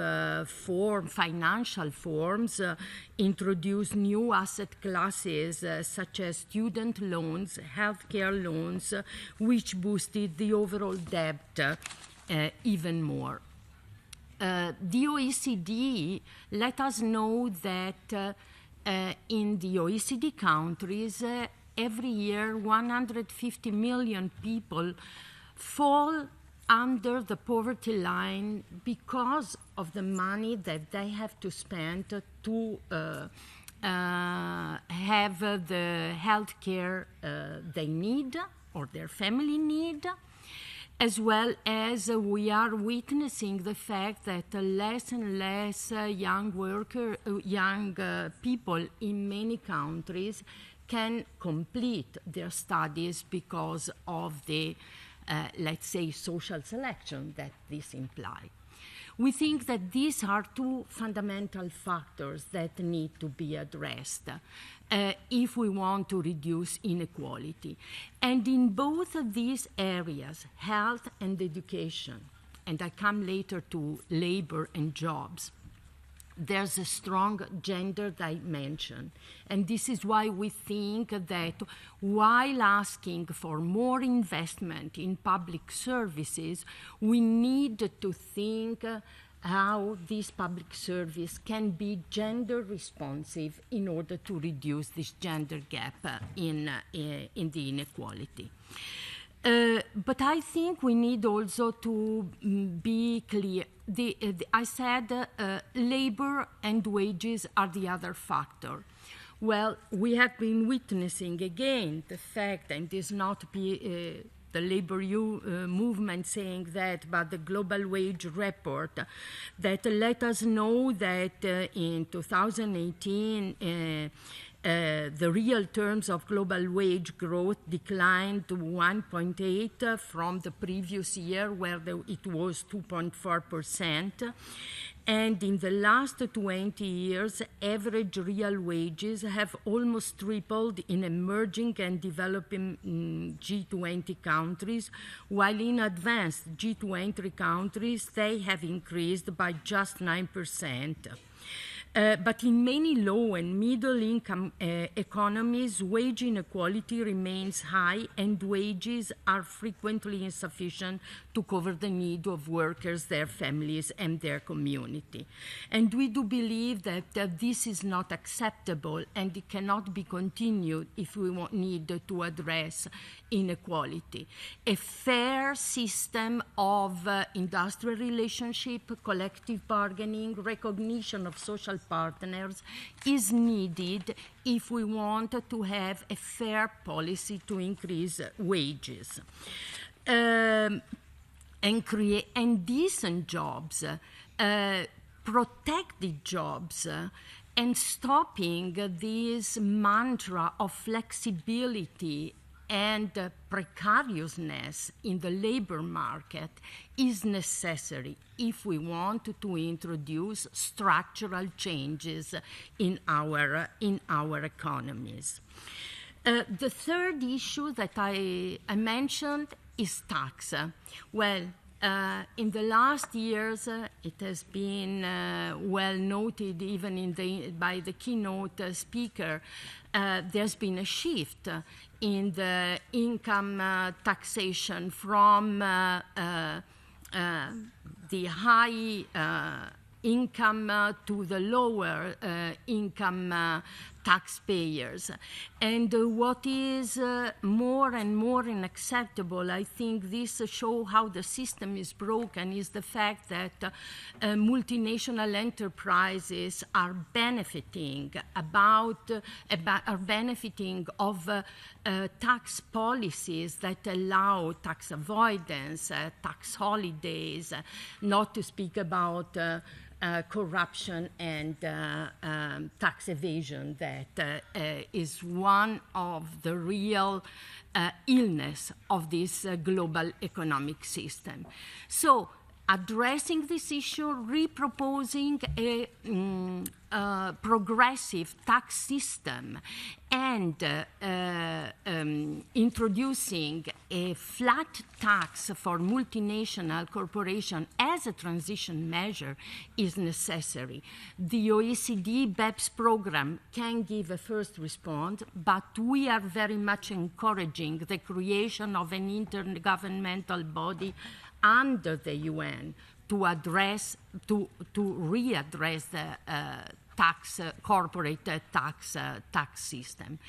And tax behavior has to be disclosed publicly, because we need transparency. We need to know where the money comes from and where the money goes, as we need resources to implement the SDGs. And I would like to conclude, sorry, I hope not to be rude in saying that, but I think that there's a strong contradiction in this approach. While SDGs, UNDESA is promoting a very strong people-centered, right-based approach on the implementation of SDGs, there's no coherence with the policy that Financing for Development is proposing. And the increased appeal of private capital to invest on SDGs. It would be easy to do that. It can be easy to promote PPPs, but we have now many evidence of the fact that PPPs are reducing quality in public services, are reducing the capacity for ordinary people to access essential public services. And third, they are one of the cause of long-term indebtedness for states. This year it will be the centenary of the ILO. We are very much committed to enhance and to support the further, for other 100 years, a system that can include all the players in the labor market, government, employers, trade unions, to work together to build a better world.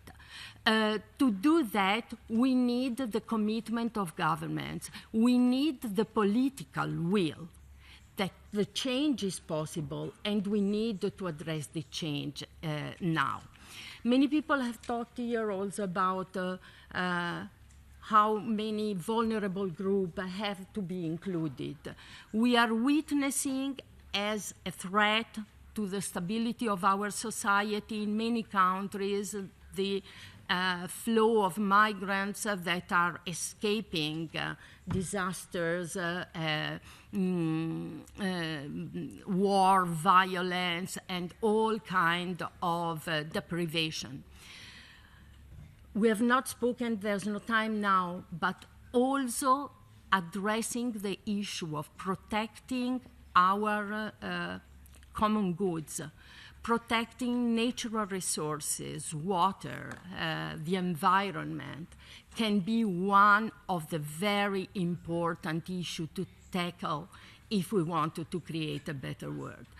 We, as trade workers and unions, are very much committed and are very much engaged to face and do in an open dialogue with all those who want to contribute to this challenge. Thank you very much.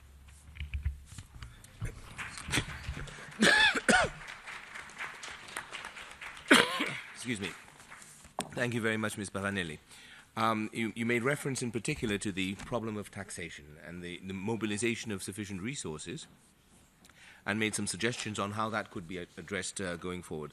I'm taking it as well that this is something that we would need to reflect further on here, although you do make a concrete suggestion about an intergovernmental body within the United Nations. Let me turn now to our final panelist, who is Ms. Manuela Tomei, the Director of the Conditions of Work and Employment Department at the International Labour Organization. Manuela? Thank you very much. I have also a PowerPoint presentation. I hope it will be shown. Well, good afternoon to my fellow panelists and good afternoon to you all.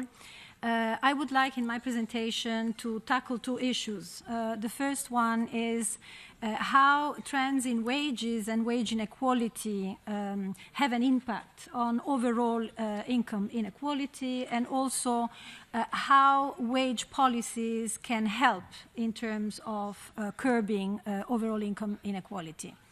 Please, next slide.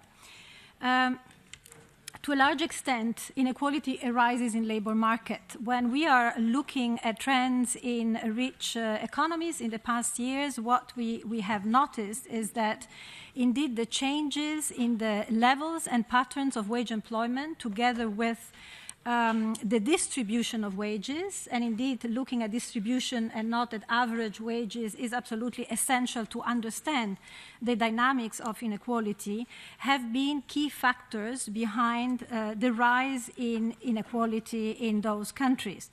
And by contrast, when we are looking at trends in overall income inequality in emerging economies between 2000 and 2015, such as Brazil, Argentina, we actually saw that the slight but steady decline in overall income inequality was very much connected also to a decline in wage inequality, which was possible because of an increase in net formal employment, as well as increases in real terms of wages, and particularly minimum wages. So there was an attempt of reducing the wage gap in the lower half of the wage distribution.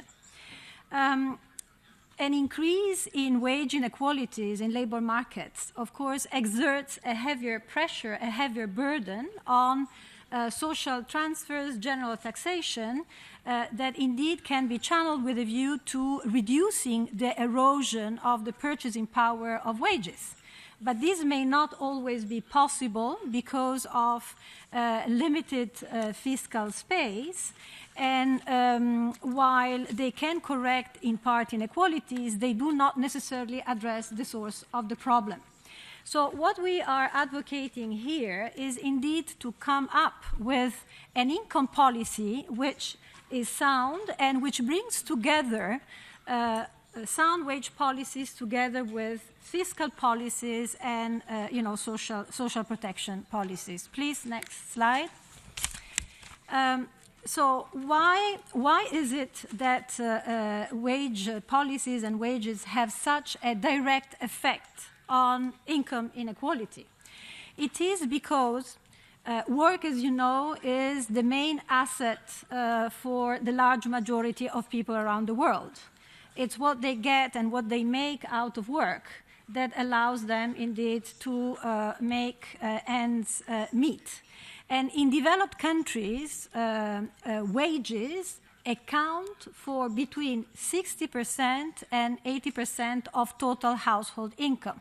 And this is due, of course, to the fact that wage employment is important as a percentage of total employment. But also in emerging economies, in developing countries, wages, depending on the relative incidence, on the relative weight of self-employment in total employment, account for between 30 and 60% of total household income. Next slide, please. Next slide. I don't know who's... May I have the next slide, please? Yes, thank you. So the ILO, since its origin, you know, the ILO was born 100 years ago, has always considered wage policies as a key device in order to ensure a more just distribution of the wealth generated. And already 100 years ago, it was indeed the Constitution was advocating for a living minimum wage. The idea of a minimum wage was introduced with a view to protecting workers from working poverty. We have indeed witnessed in the past decades an increase in the number of people who work and nonetheless are poor or remain poor. So it was meant to protect workers from working poverty, but at the same time to indeed level the playing field among enterprises, among employers. So it's indeed to prevent social dumping. Please move ahead. Next slide, please. So what is an adequate minimum wage? As you know, this is a very contested policy area. Some demonize minimum wages, saying that this will result into more unemployment or in rich economies or into more informal employment in developing countries, or that this may trigger inflation, or that this will indeed be affecting or undermining the employment of groups that face particular barriers in joining the labor market. Well, I can just provide a few facts. There are a number of countries, and these happened since the late 90s and early 2000, a number of countries that engage in what we call an active minimum wage policy. And this was precisely with a view to countering the growth in income inequality. In some countries, and this is the case of China, this was also in response to try to consolidate and strengthen the domestic market in order to encourage domestic consumption in a context in which export-led growth was declining because of the slowdown in demand from other parts of the world. Brazil, I referred to Brazil earlier on. Again, I mean, a proactive minimum wage policy, meaning steady increases in real terms of minimum wages, allowed or contributed to lower the wage inequality in the lower half of the wage distribution. This has also very important effects on the gender pay gap. Why? Because women everywhere in the world are overrepresented at the very bottom of the wages and skills distribution. So if you increase the minimum wage and you ensure that indeed the coverage is wide enough, these women will benefit to a large extent, and this means that the gender pay gap will decline as well. Now, with regard to this debate about whether, minimum wage policies, yes or no, as you know, there has been a plethora of studies that have been carried out, which have been using different methodologies, that have come up with different findings, but overall, the latest meta-studies that have produced on this subject actually seem to confirm that minimum wages have little or no adverse effect on employment and informality, and in a number of emerging economies, depending on the level at which it is set, may indeed have a lighthouse effect, meaning it becomes a sort of reference of what is socially acceptable and may have an impact in terms of changing also the remuneration policies and practices of employers and workers. Now, that being said, what is a sound minimum wages? Minimum wages need to be properly shaped.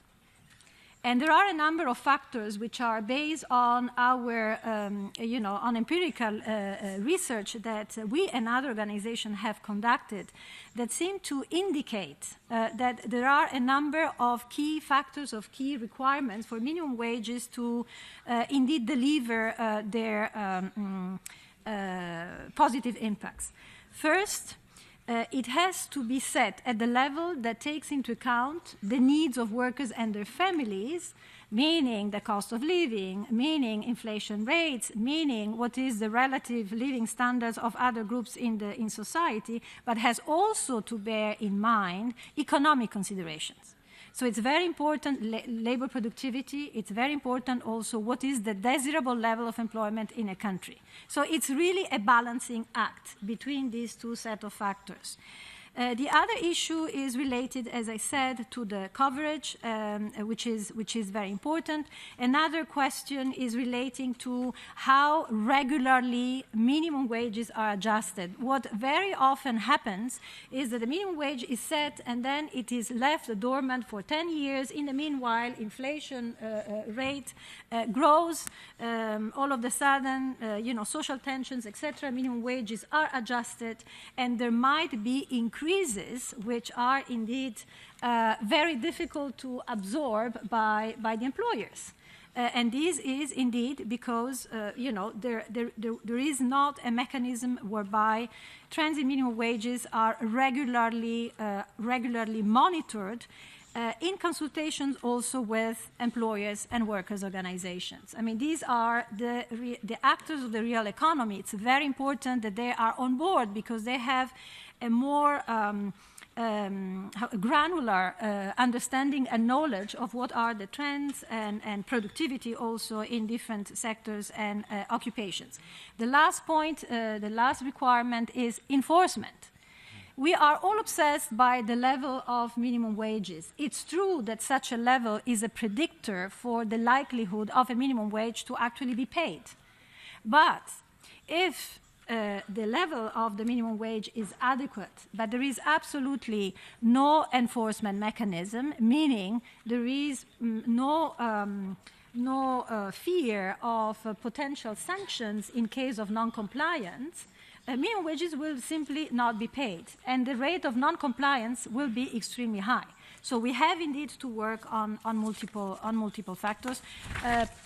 Please, next slide. Minimum wages set the floor to the wage structure. It's the level beyond which wages should not be falling.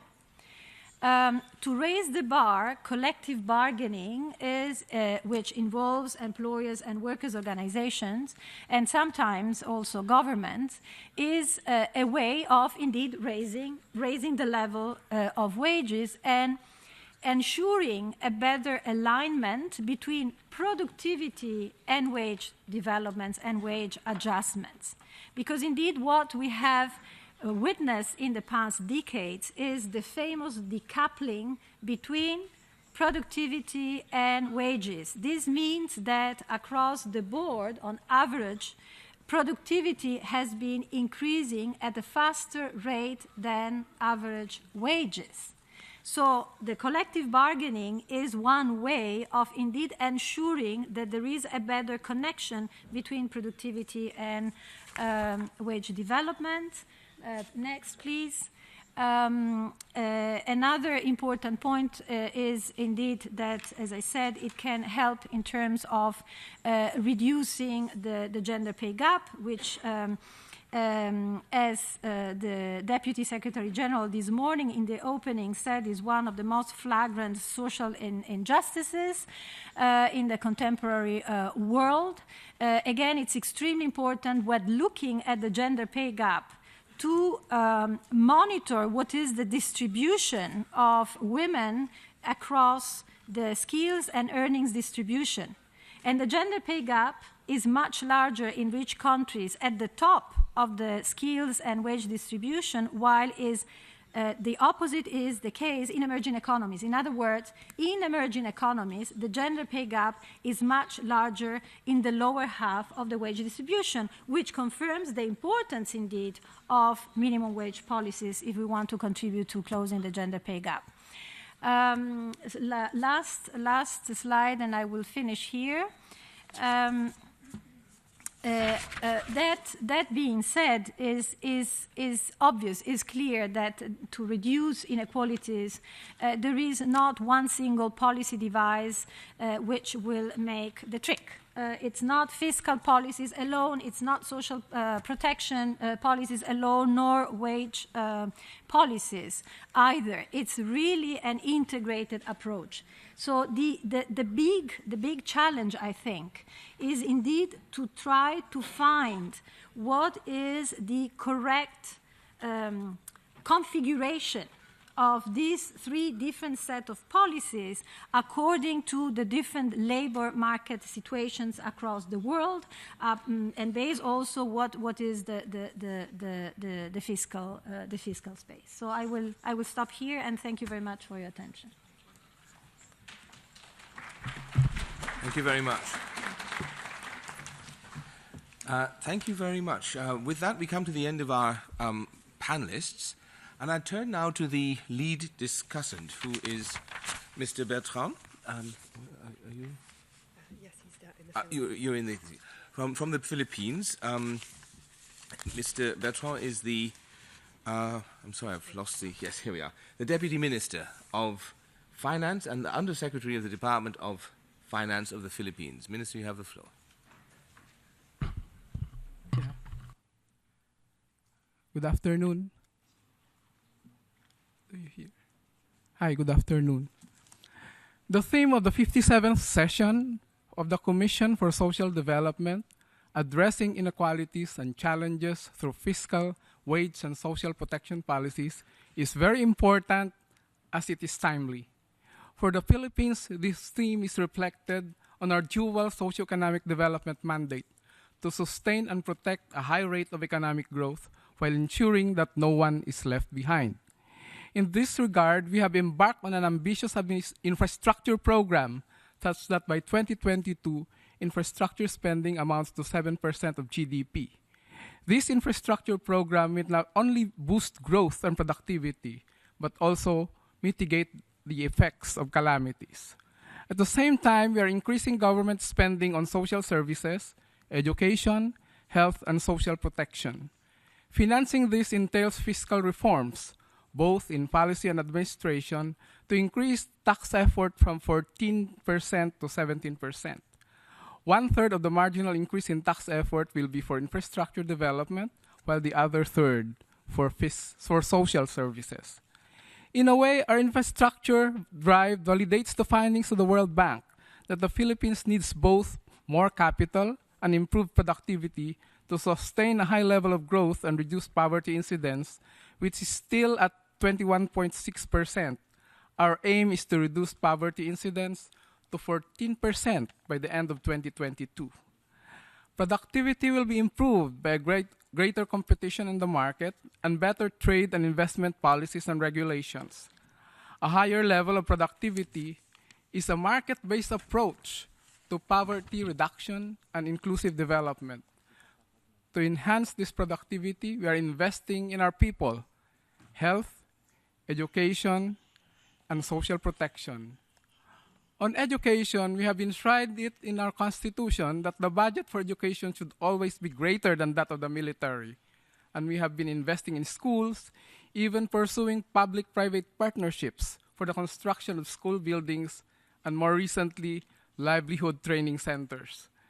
Recently, we have implemented the K-12 educational system with vocational education as an important addition to the curriculum. Budget for health is also enhanced with additional funding from sin taxes, which we reformed in 2012. Currently, sin tax collections amount to 1.1% of GDP. These additional resources are helping us march forward in attaining universal health care. In Congress, we are making the case for additional sin taxes to fund UHC. We have been advocating for the proper use of financial instruments, of fiscal instruments in addressing issues. On the one hand, we have recently passed the first package of tax reforms aimed at flattening and broadening the tax system. On the other hand, we are using the expenditure arm of fiscal policy, such as cash transfers, conditional and unconditional, to lift the living conditions of those at the bottom of the economic pyramid. The conditional cash transfers have been instrumental in reducing poverty rate from 25.2% in 2012 to 21.6% in 2015. In pursuing inclusive development, we recognize the important role of the private sector. This is a radical turnaround for fiscal policy. Government did involve itself in direct lending to micro, small, and medium enterprises in the 1970s and 1980s, with the lending portfolio amounting to as much as 2% of GDP in the 1990s. But government did not have the expertise for risk management, so we moved to a different strategy. We tapped the government banks and invited the private sector.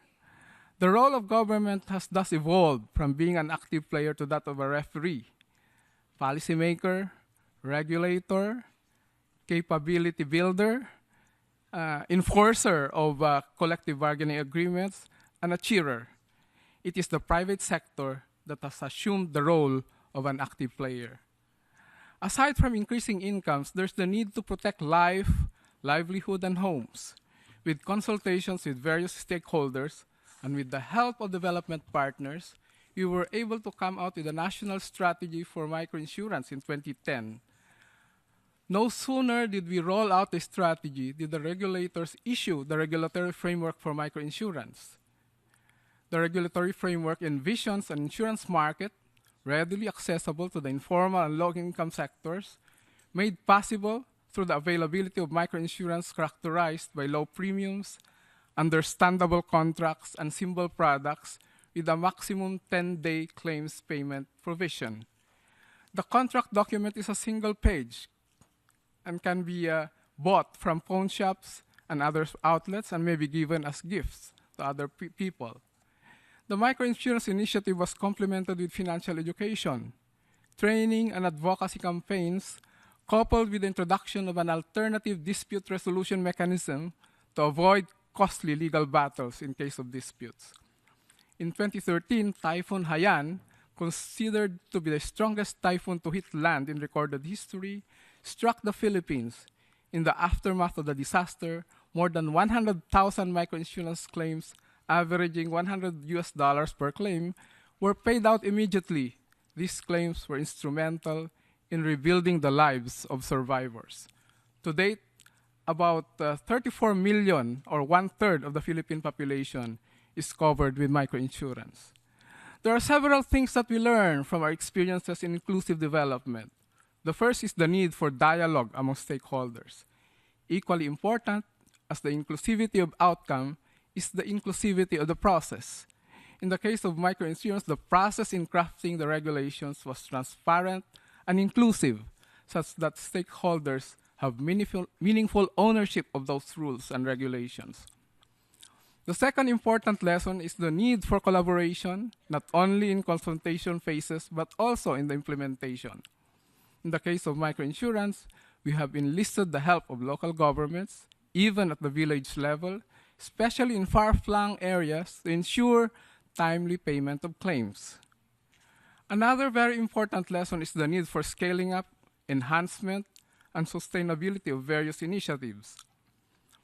Microinsurance covered around 2% of the population in 2008. Now the coverage is one-third. Microinsurance products already include health and even disaster insurance, and agriculture microinsurance is also gaining traction. Lastly, we may have to redefine our roles. With this, fiscal policy would have to be used with the utmost care as regards meeting inclusive developmental goals.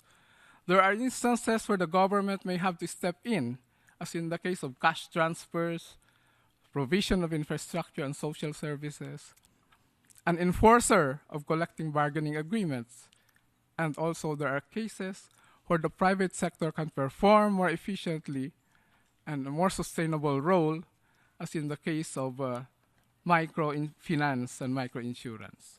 Thank you. Thank you very much, Minister. This brings us to the end of the interventions from the panelists and from our lead discussant, and we've benefited, as I said at the beginning, from a very comprehensive presentation by our keynote speaker. We now have a little bit less than an hour left before the end of our session, and we will open the floor for questions and comments. I would encourage you to be as brief as you can so that we have enough time to interact with each other.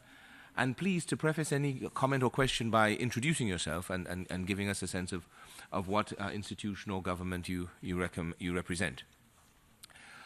You need only press on the speaker button or the microphone button at your station, and it will register here, and then we can give the floor to you in order of the request. So, we have a few requests already coming in. I recognize the representative of the Dominican Republic.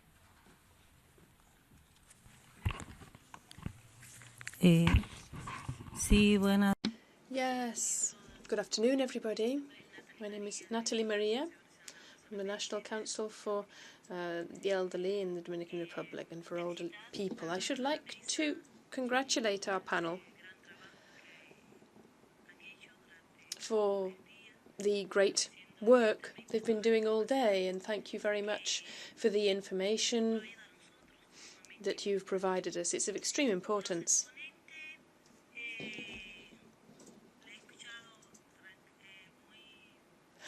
I've listened very carefully to the speakers and with quite a level of serenity, because I see that there is an overall vision of the world, of what's happening in the world with the problems of social inclusion and the fact that all governments are fighting for the same thing as we are, to try to improve social inclusion. This is one of the challenges all our countries are facing every day.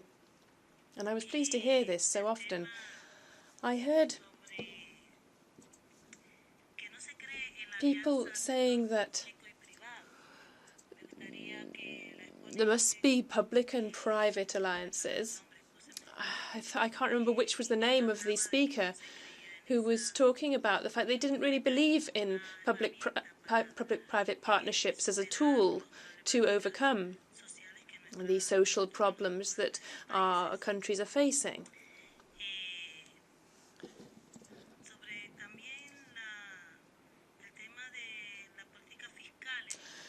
There were also comments about fiscal policy. And I was hearing people talk about how a country could try to reduce evasion, but also educate people in general to fulfill their tax duties. It's not just about evasion. This is a problem affecting everybody, really. How can we reduce evasion, and how can we also just educate people more about paying taxes? With regard to salary and wages, I'd like to congratulate Manuela for the excellent words. This is really a topic that has to be tackled. The area of poverty is not just about income poverty, it's not just about tax evasion, it's not just about the fact that there are vulnerable groups per se, and how to tackle that. But how to address poverty, how to create a new paradigm to eradicate poverty. How can we develop our citizenry and instill an interest in development amongst them? This is not just an American dream. We are development. This is what people need to be educated to feel. And so we need to address inequality and obstacles to social inclusion through all these various areas.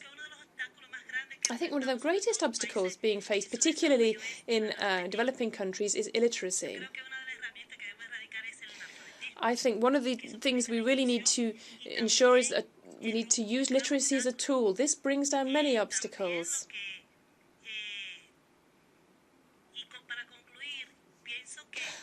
And to conclude, I believe that eradicating poverty and vulnerability has many factors. It's about the way of thinking, the visions, the way of acting, and our ministers and governments need to act accordingly. So we have had a 14% illiteracy rate in the Dominican Republic and now have only 6.1% of literacy. So we have acted in that way. Thank you. Thank you very much.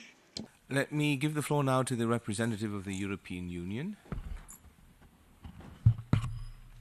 Thank you, sir. The international community has made important progress on getting social protection higher on the agenda. Extending the coverage of social protection is part of the Sustainable Development Goals. It's part also of the efforts by the Global Partnership for Universal Social Protection, which has been launched here in New York in 2016. This has resulted in progress in the field, and this is also illustrated by some of the interventions. But how more than half of the population is not yet covered by social protection. So what should, according to the panelists, be done to step up these efforts, and how can these global partnerships for universal social protection be strengthened further? What role can, for instance, the Commission for Social Development here play on this? A second question, very briefly, is related to the intervention of Manuela Tomei. She referred to the importance of minimum wages and wider wage setting. This is also related to the recommendations of the report of the Global Commission on the Future of Work as established by the ILO. The question is, which policy mix would be the most effective in order to ensure that all workers, regardless of their contractual arrangements or employment status, will enjoy fundamental rights at work, an adequate living wage, maximum hours of work, and protection of safety and health at work? Thank you. Thank you very much. I give the floor now to the representative of France. Thank you. La délégation française. The delegation of France fully aligns itself with the representative of the European Union who just spoke. We also share the analysis in the Secretary General's report on the priority theme of the Commission, which develops the idea that a greater income gap would compromise social cohesion and increase socio-political issues. We have seen the effects in countries where certain groups of people have been left aside in the process of globalization, liberalization, and economic growth. With the social protection floor, which Europe established in 2017, Europe has already spoken on how it feels about the new developing world. A new global European strategy will henceforth be put into place to replace the 2020 strategy, which will soon be expiring. Social protection, the digitalization challenges are having their effect on the Sustainable Development Goals. And we believe the United Nations and the Commission for Social Development have an important role to play in addressing these challenges. There are significant challenges in social experimentation going on in order to find new solutions and find alternatives to past political failures. There has been affirmed political leadership and shared innovation. We have had a long fight to combat poverty, and we do believe that this is a battle that can be won in the end.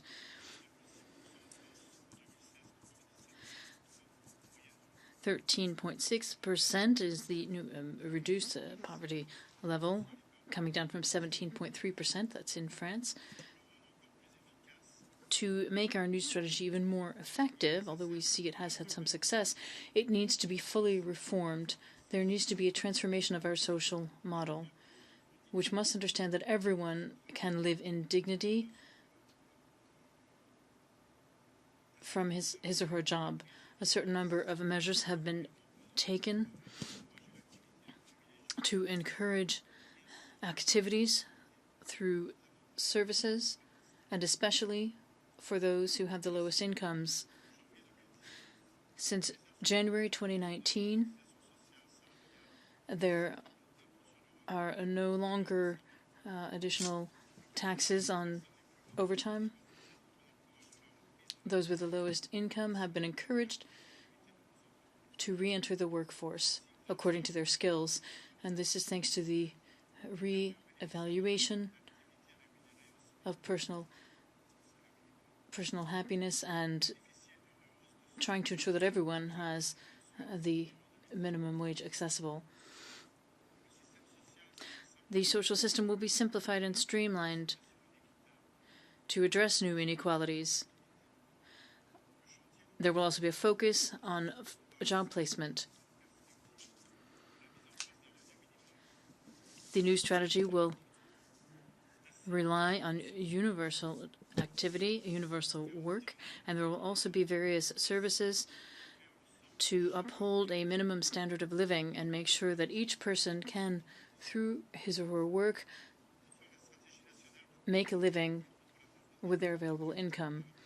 The President of the Republic, on the 13th of September 2018, proposed a new strategy which will be implemented this year along the following logic: prevention, by acting through early childhood to encourage return to work activities. Thank you. Thank you very much. I give the floor now to the representative of the Netherlands.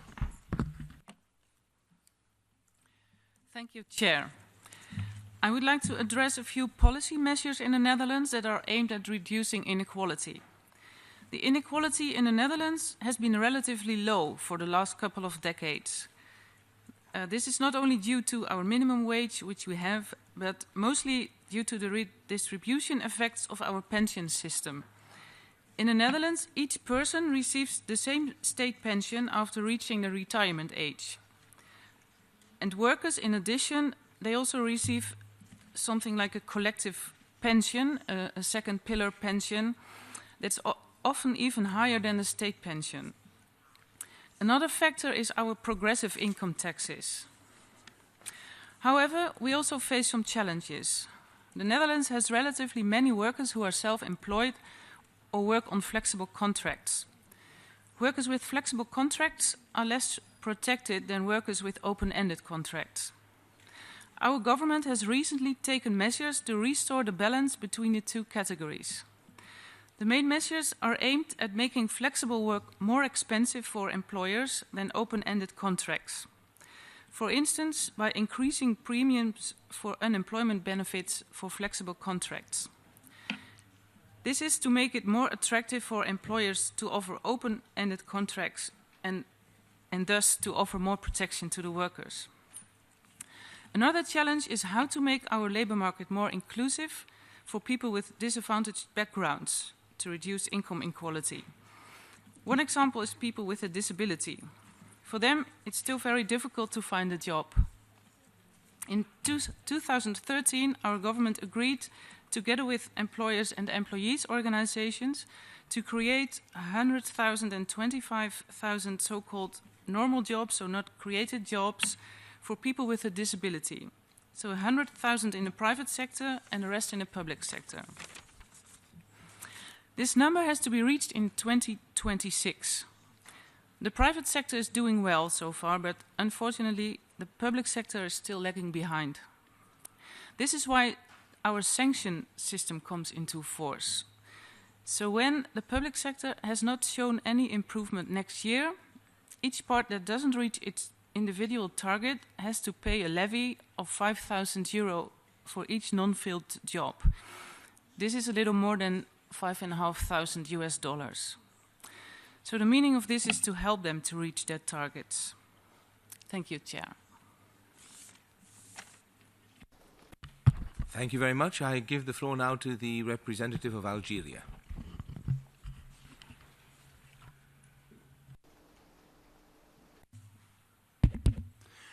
Merci, Monsieur le Modérateur. Thank you, Mr. Moderator. I'd also like to thank all of the panelists and speakers.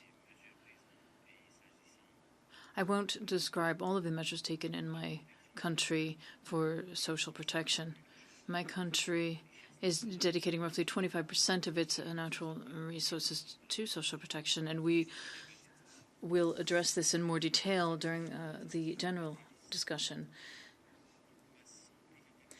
In the speeches of all of the panelists, it seemed to me that something was missing, and that is education, the right to education, and combating illiteracy. Education for children, both boys and girls, in order to give them the tools of knowledge, and combating illiteracy for adults.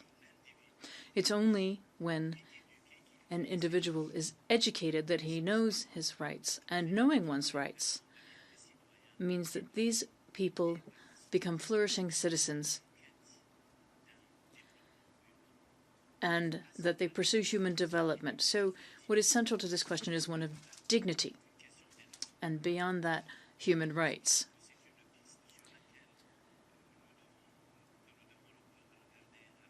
I think that this is a path we need to look at very carefully, and one that deserves to be explored when we're looking at the questions we're discussing today. Thank you. Thank you very much. Before I turn now to some comments and interventions from representatives of the NGO stakeholders, I'd like to give the panelists a chance to react to the first round of comments that came in from the floor. We had a few direct questions from the European Union. We had references made to the importance of education, dealing with illiteracy and analphabetism, and a specific mention made of policy measures introduced by some of the countries that took the floor. Let me ask the panelists if any of you would like to address any of the questions or the comments that came up before we go back to interventions from the floor. Would any of you like to take the floor? Yeah, would you? Okay. Please.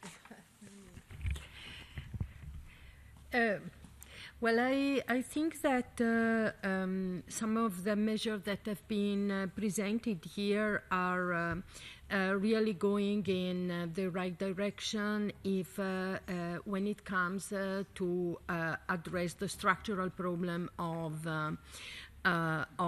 inequalities. I think I think it was addressed to me, one of the questions of the representative of the Dominican Republic, so I would like to try to explain.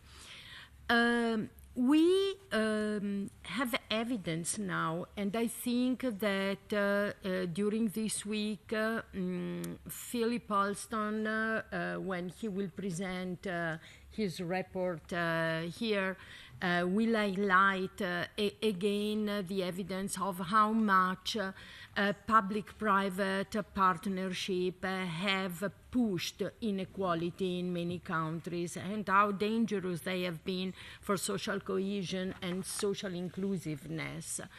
It's very well highlighted in the report that he presented on inequality and human rights, and it's very well documented in the experience that in the report that he made about the experience of the United Kingdom. It means that this kind of tools to develop the economy is not always helping social inclusiveness. We are not saying that PPPs are not working in any case. What we see is that they are not the appropriate tool to address the issue of development in the so-called social sensitive areas, education, health, access to water. They often reduce the accessibility of the service. This is why we think they are not the correct tool. And there's never been a real assessment of the impact of these tools on the economy and on growth and sustainability. What we say is we are not saying that we are against the private. The private is there, and the private can complement, even in social areas, the role of the state. What is missing and is becoming less and less present is the role of the regulation role of the state and the overwhelming power that many of the multinational corporations are taking, even on government, when they have the power to influence the political decision of governments when they're asked to invest. This is something that has to be retaken, let me say so, in the hand of governments if we want to give politics its original meaning, taking care of the common goods, taking care of the general interest, and regulating all the factors of the economy and the social life for the well-being of everyone. And of course, the participation of all stakeholders is a fundamental factor if you want to have inclusive policies. That's my... Thank you. Rosa, would any of the other panelists like to intervene? Manuela. Yes, I would like to respond to the question which was raised by the European representative of the European Commission.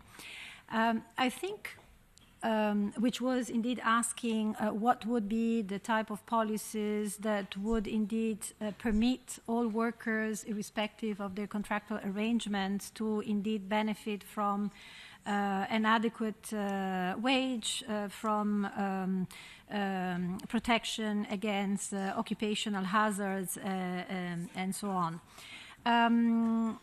I think that we need to start by acknowledging that in order to put in place social protection policies and fiscal policies that are inclusive, that are sustainable over time, we cannot delink that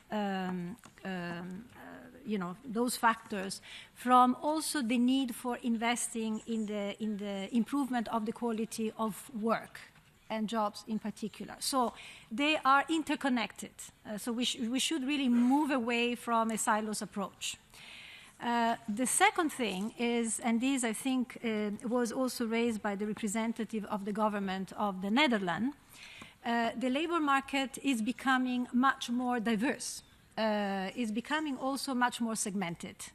So we have a group of workers that work in the informal economy, and informal work is very often proxy for poverty, for working poverty, not always, in some instances. We have also a number of workers that work in the formal economy, but through contractual arrangements that are indeed characterized by lower earnings because they are more intermittent and lower social protection coverage. So the changes in the quality of employment has bearings for also the type of social protection and fiscal policies. What we want to do is to try to reduce the pressure on social protection and fiscal policies by trying also to improve the quality of work. And one of the issues that is being considered, and I think is also well reflected in the pillar of social rights of the European Union, I mean, it's an attempt of moving in that direction, is indeed to ensure that all workers, irrespective of their contractual status, can indeed benefit from minimum protection. So I think that one of the measures that were mentioned by the Netherlands is to say, okay, let's try to reduce the incentives for relying on certain types of contracts in order not to make work less expensive, right? And in order to prevent abuses. This is part also of the response. It's part of enforcement, it's part of regulation, and at the same time is, making sure that occupational safety and health becomes a reality for all workers. This is very challenging also because in many countries, workers in small enterprises are indeed excluded from the scope of occupational safety and health. So again, I mean, it's thinking about some of those conditions that are key for having a productive workforce and indeed rethinking and re-engineering labor market policy, social protection policy. So I think there is a lot of more work which is to be done in this field, but it's certainly something, an assignment for the future. There was then the question raised by the representative from the Dominican Republic about the fact that indeed, and I think the representative from Algeria as well, highlighting the importance of ensuring access to quality education at the very early stages of lives or to children, but at the same time, I think it's a very important point. In a context in which indeed populations are aging, it's very important also to try to continue investing or enhancing the literacy of adult and elderly people if they need to stay longer in the labor market. This is absolutely an essential point. I think that while it was not explicitly stated, is very much also enshrined, at least in some of the social protection policies of some of the countries that are present here. But I also take, and I think the representative from Algeria made a very important point also about becoming more aware of the rights of people and workers more specifically. And education is very important in terms not only of increasing the numeracy and literacy skills or occupational skills, but also to acquire greater awareness about what are indeed one's rights with a view to ensuring that these are indeed complied with. Thank you. Thank you. I believe, Mr. Howe, you wanted to intervene? Thank you very much, Mr. Moderator. I just wish to make two quick points regarding the point raised by the European Union representative. He mentioned he was asking what kind of role that the United Nations Commission for Social Development can play in promoting the global partnership in social protection floor. I think it's a very valid question. I just wanted to make two quick points. One is that we should continue to use social protection floor as one of the major tools to address the inequality and increasing social inclusion. And in this respect, certainly the Commission has a large role to play. And second point is that the global partnership should evolve, make key player, the United Nations, ILO's, UNESCO's, and WHO. All these intergovernmental processes are very important partners in this global partnership drive. So we should encourage a partnership among the international organization in addition to the member state participation. Thank you very much. Thank you. And finally, Mr. Villarreal. Muy breve, quería solo tomar. Thank you. I just wanted to go up on the point that Franz was talking about in the importance of innovation and experimenting. It is relevant. Social problems are increasingly complex, and the state has great difficulty in specifically innovating and experimenting because of a series of bureaucratic hurdles. And that's how collaborative models work well, in line with Objective 16, with Goal 16. There is certainly opportunity to be sought in collaborative work so that we can seek new solutions to increasingly complex problems. And I wanted to just underscore the importance of that point, the importance of continuing to move towards public-private partnerships. Thank you. I'm going to go back to the floor now, starting off with the representative of Morocco. But I will throw up a question, abusing my position here as moderator. A question I have not heard addressed, which is that if we know that income inequality is rising, and we've all corroborated and confirmed that fact, then that implies, to my mind, that the burden on fiscal policy, on wage policies, is also rising.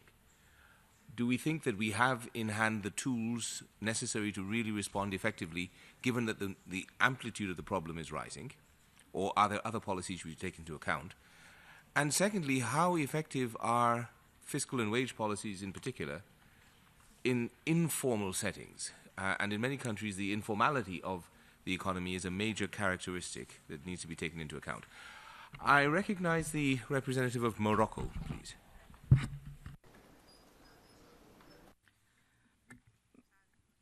مساء الخير. أنا بدوري أشكر جميع المتدخلين والمتدخلين. Good afternoon. I would like to thank all our panelists who have spoken this afternoon. We're talking here about looking at the various strategies, policies and programs to improve the conditions of certain vulnerable or fragile areas and sectors, such as women, children, the older people, or people with disabilities. And amongst all of these initiatives, we must always bear in mind the fact that we must not forget the individual, who really is the epicenter of development. In Morocco, His Majesty the King launched the initiative of human development, and this strategy targeted the individual, around whom all development measures turn. These initiatives and social programs target all citizens who must be at the heart of any development program in Morocco, if this model or program is to be productive, to promote humankind, who is at the heart of development. Thank you. Thank you very much. Let me turn now to a few of our NGO partners. I recognize first the representative of Baha'i International Community, seat 2755. Thank you, Mr. Moderator. My name is Navid Sabet. I'm with the Baha'i International Community. First, I'd like to thank Lucas Chancel, as well as the other panelists, for such excellent and clear presentations concerning the dynamics of global income inequality and presenting us with the facts to help inform our deliberations here today. The facts and figures that were presented do tend to make clear that inequality is not inevitable, but the result, at least in part, of government policy. A key question that emerges in this regard, therefore, is how to ensure that justice characterizes every step of the process of wealth and income generation, and not just the final step of wealth and income distribution. This raises a number of questions that may have received less consideration at the Commission thus far. For instance, do pre-tax market outcomes, in addition to those of post-tax and transfer distributive measures, also need to be considered? The discussion on wages, for example, begins to get at this point. To restate the point in different words, is it that significant amounts of inequality are considered acceptable so long as the government comes in afterward only to level the playing field? Or is it that we want to level the playing field in the very process of wealth and income generation and not just in the distributive step? The concern is that if we aren't thinking about all stages of the economic system and the production process, we may be at risk of creating a patchwork of incomplete systems rather than a holistic economic approach that at once addresses the generation, utilization, and distribution of wealth and income.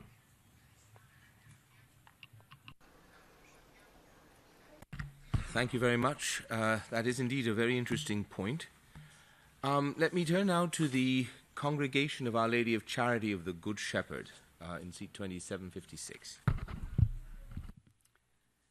My name is Winifred Doherty, and I'm a member of the Congregation of Our Lady of Charity of the Good Shepherd. And thank you very much for being able to contribute to this very stimulating conversation and debate this afternoon. I was particularly challenged by the presentation of Mr. Lucas Chanel. The ideas he offered are very interesting and seemed to offer a way forward in addressing the rise of inequalities.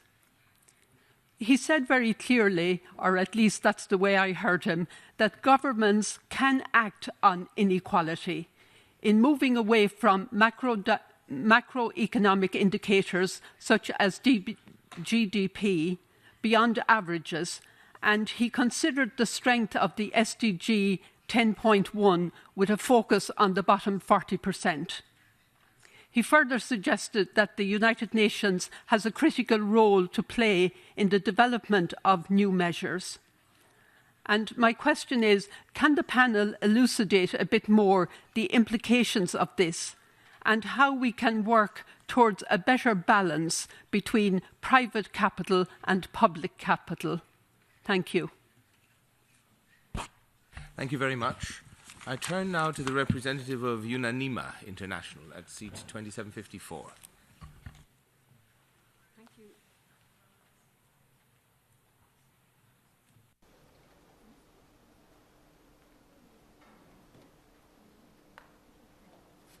Thank you, Mr. Moderator, for a most engaging afternoon. My name is Jean Quinn, the Executive Director of Unanima International. The objective of the 2030 Agenda to end poverty everywhere hinges, among other things, on progress made by countries to address inequality in all dimensions and ensure that women and men, in particular those living in poverty and vulnerable situations, have equal access to basic services, including quality education, healthcare, water, and adequate sanitation and affordable housing. Yet poor water quality and inadequate sanitation negatively impacts food security, livelihood choices, health and well-being, and educational opportunities for poor families across regions. Many cities around the world are facing challenges to ensuring adequate housing to support growing populations. One of the questions is, what are the best fiscal policies and tools that ensures reduced poverty and inequalities without necessarily undermining economic growth? And the second part of my question is that we know that poverty is often concentrated in certain geographic spaces. In this context, experience from multiple countries has shown that often when significant resources are introduced into a local community, the result is not greater inclusion and equality, but rather gentrification and increased inequality. Have we seen cases in which large infusions of resources have avoided these challenges and led to a more cohesive and equitable outcome? And if so, what processes allowed local populations to be active participants in processes of development that are more equitable? Thank you. Thank you very much. And finally, I turn to the representative of Finland. Thank you very much. My name is Timo Voipio from the government of Finland, and we first of all align ourselves with the questions asked by the European Union. And thanks for the good discussion on some critically important aspects of public policy making. I'd like to continue on this question about universal social protection. Last week there was a big international conference on universal social protection, USP 2030 in Geneva, and with a growing number of countries from all regions of the world. But to be honest, the idea of social protection, universal social protection, it's been driven this far by the international agencies and the international cooperation partners who work under this cooperation arrangement, Social Protection Interagency Cooperation Board, SPIAC-B.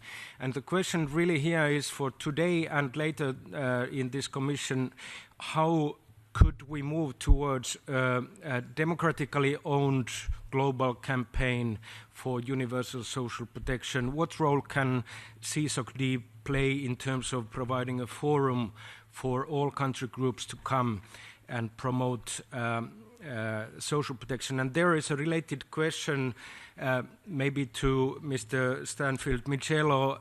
How can we strengthen national capacities for leadership on social protection, including social protection for the big majority of workers who are informal sector workers. And finally, there's an interesting proposal for the methods of work discussions about a topic that has been called for a priority theme of next year or future years. It's about universal systems for social policies. The point there is really to ask what would be the universal integrated approaches for the social dimensions of sustainable development. What would now, we had Copenhagen a long time ago, we still make reference to that, but what role can CSocD now play in terms of bringing together the education for all, universal health coverage, universal social protection, gender equality for all, housing for all. It's time we get from our silos into working together on social dimensions of sustainable development for all. Thank you very much. We now have 10 minutes left before 6 o'clock, whereupon we will lose our translators. I'll come back to the panelists and ask you each to perhaps in a minute and a half, your final remarks or your final reactions to what you may have heard, or in the case of Mr. Michello, a response to the direct question. And then I'll give the floor back to the chair of the session. Mr. Michello, perhaps you'd begin. Thank you so much, Chair. I think the question talking about capacity is very, very important, because normally I think what we are seeing in the region is the issue of the implementation gap between what an organization or a government wants to achieve and what is happening on the ground. And then capacity definitely look at the three levels, at institutional level, organizational level, and at individual level. At institutional level, what kind of policies could be there, what kind of laws are there. And for governments to be able to extend social protection, especially to the informal sector, I think you look at what innovations like Spirework are able to do. And also you look at innovations like the Transform, what it's been trying to do in the last 1 year, whereby you try to increase the capacity at both the individual level and perhaps also at the organizational level. I think the region or most countries need to pay a lot of attention to ensure that their capacities are increased so that social protection is able to be extended. Thank you. Thank you. Ms. Babanelli?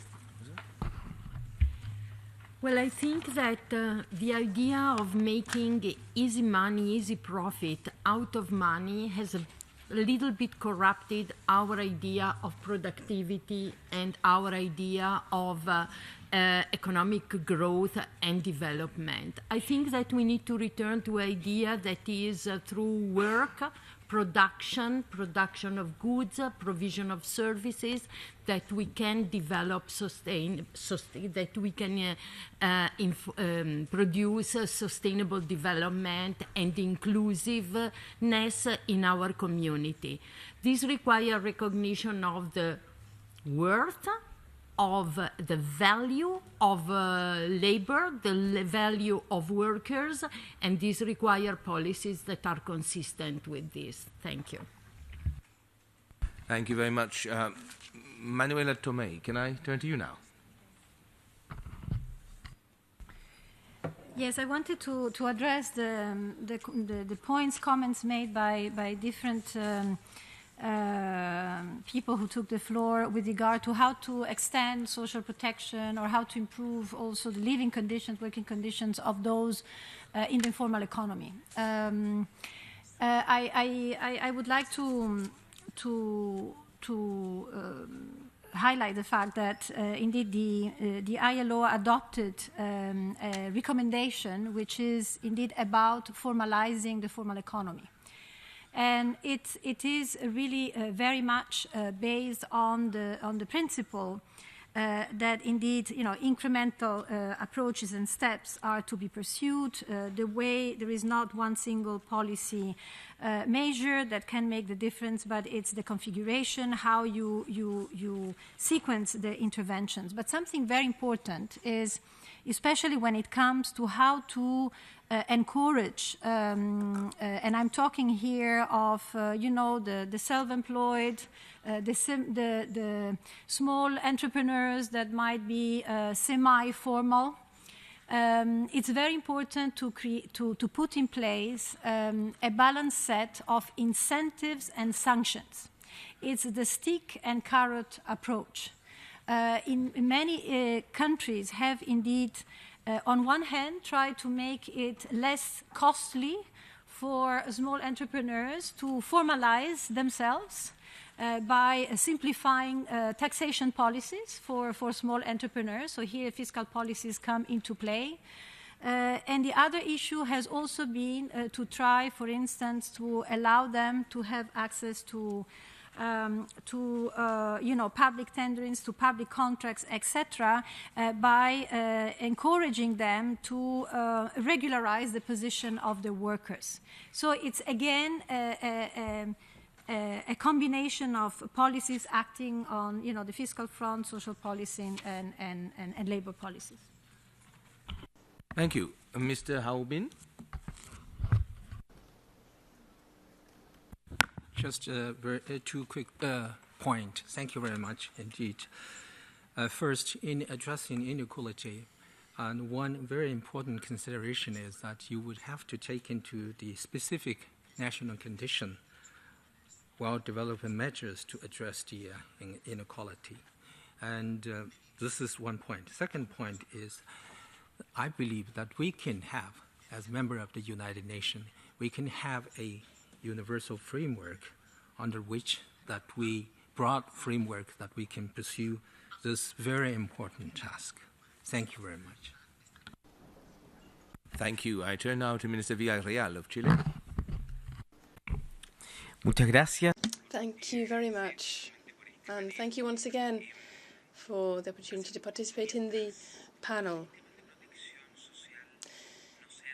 Until the universal protection systems are universal, we will also require to invest in assessment and compliance with the goals that each of our programs have, the programs making up part of our systems. If we think of a social protection system which tries to help the whole process of generation of income, we do need to invest in assessing any programs and ensure that anything that's done, any policies and programs that already exist, do show evidence that they actually meet the goals we're trying to meet.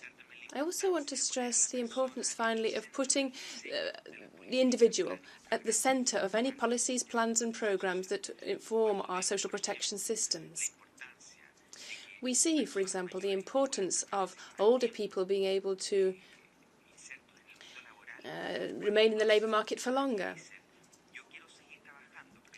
People, they say, well, I want to continue working, but I can't necessarily work 5 days with a fixed timetable. We need to assess alternative solutions for them, which will make sure that we can maintain people in employment, groups of people who, for various reasons, require more flexibility in the workplace. Thank you. I turn to Minister Lopiukas of Belarus.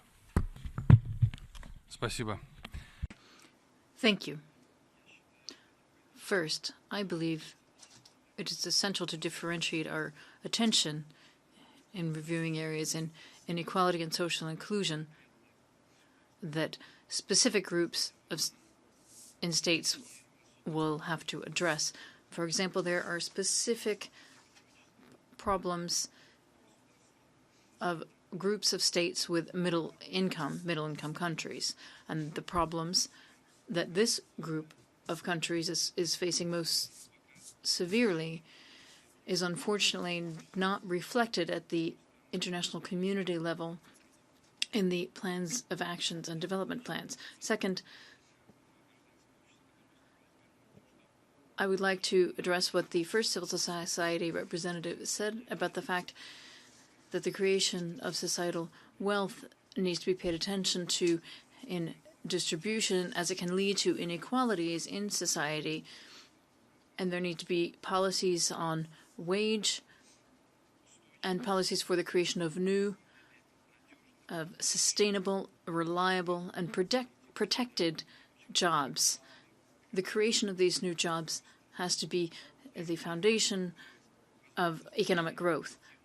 Third, the possibility of finding appropriate solutions for social inclusion requires a change in the paradigm of how we act. That can only be a collective action.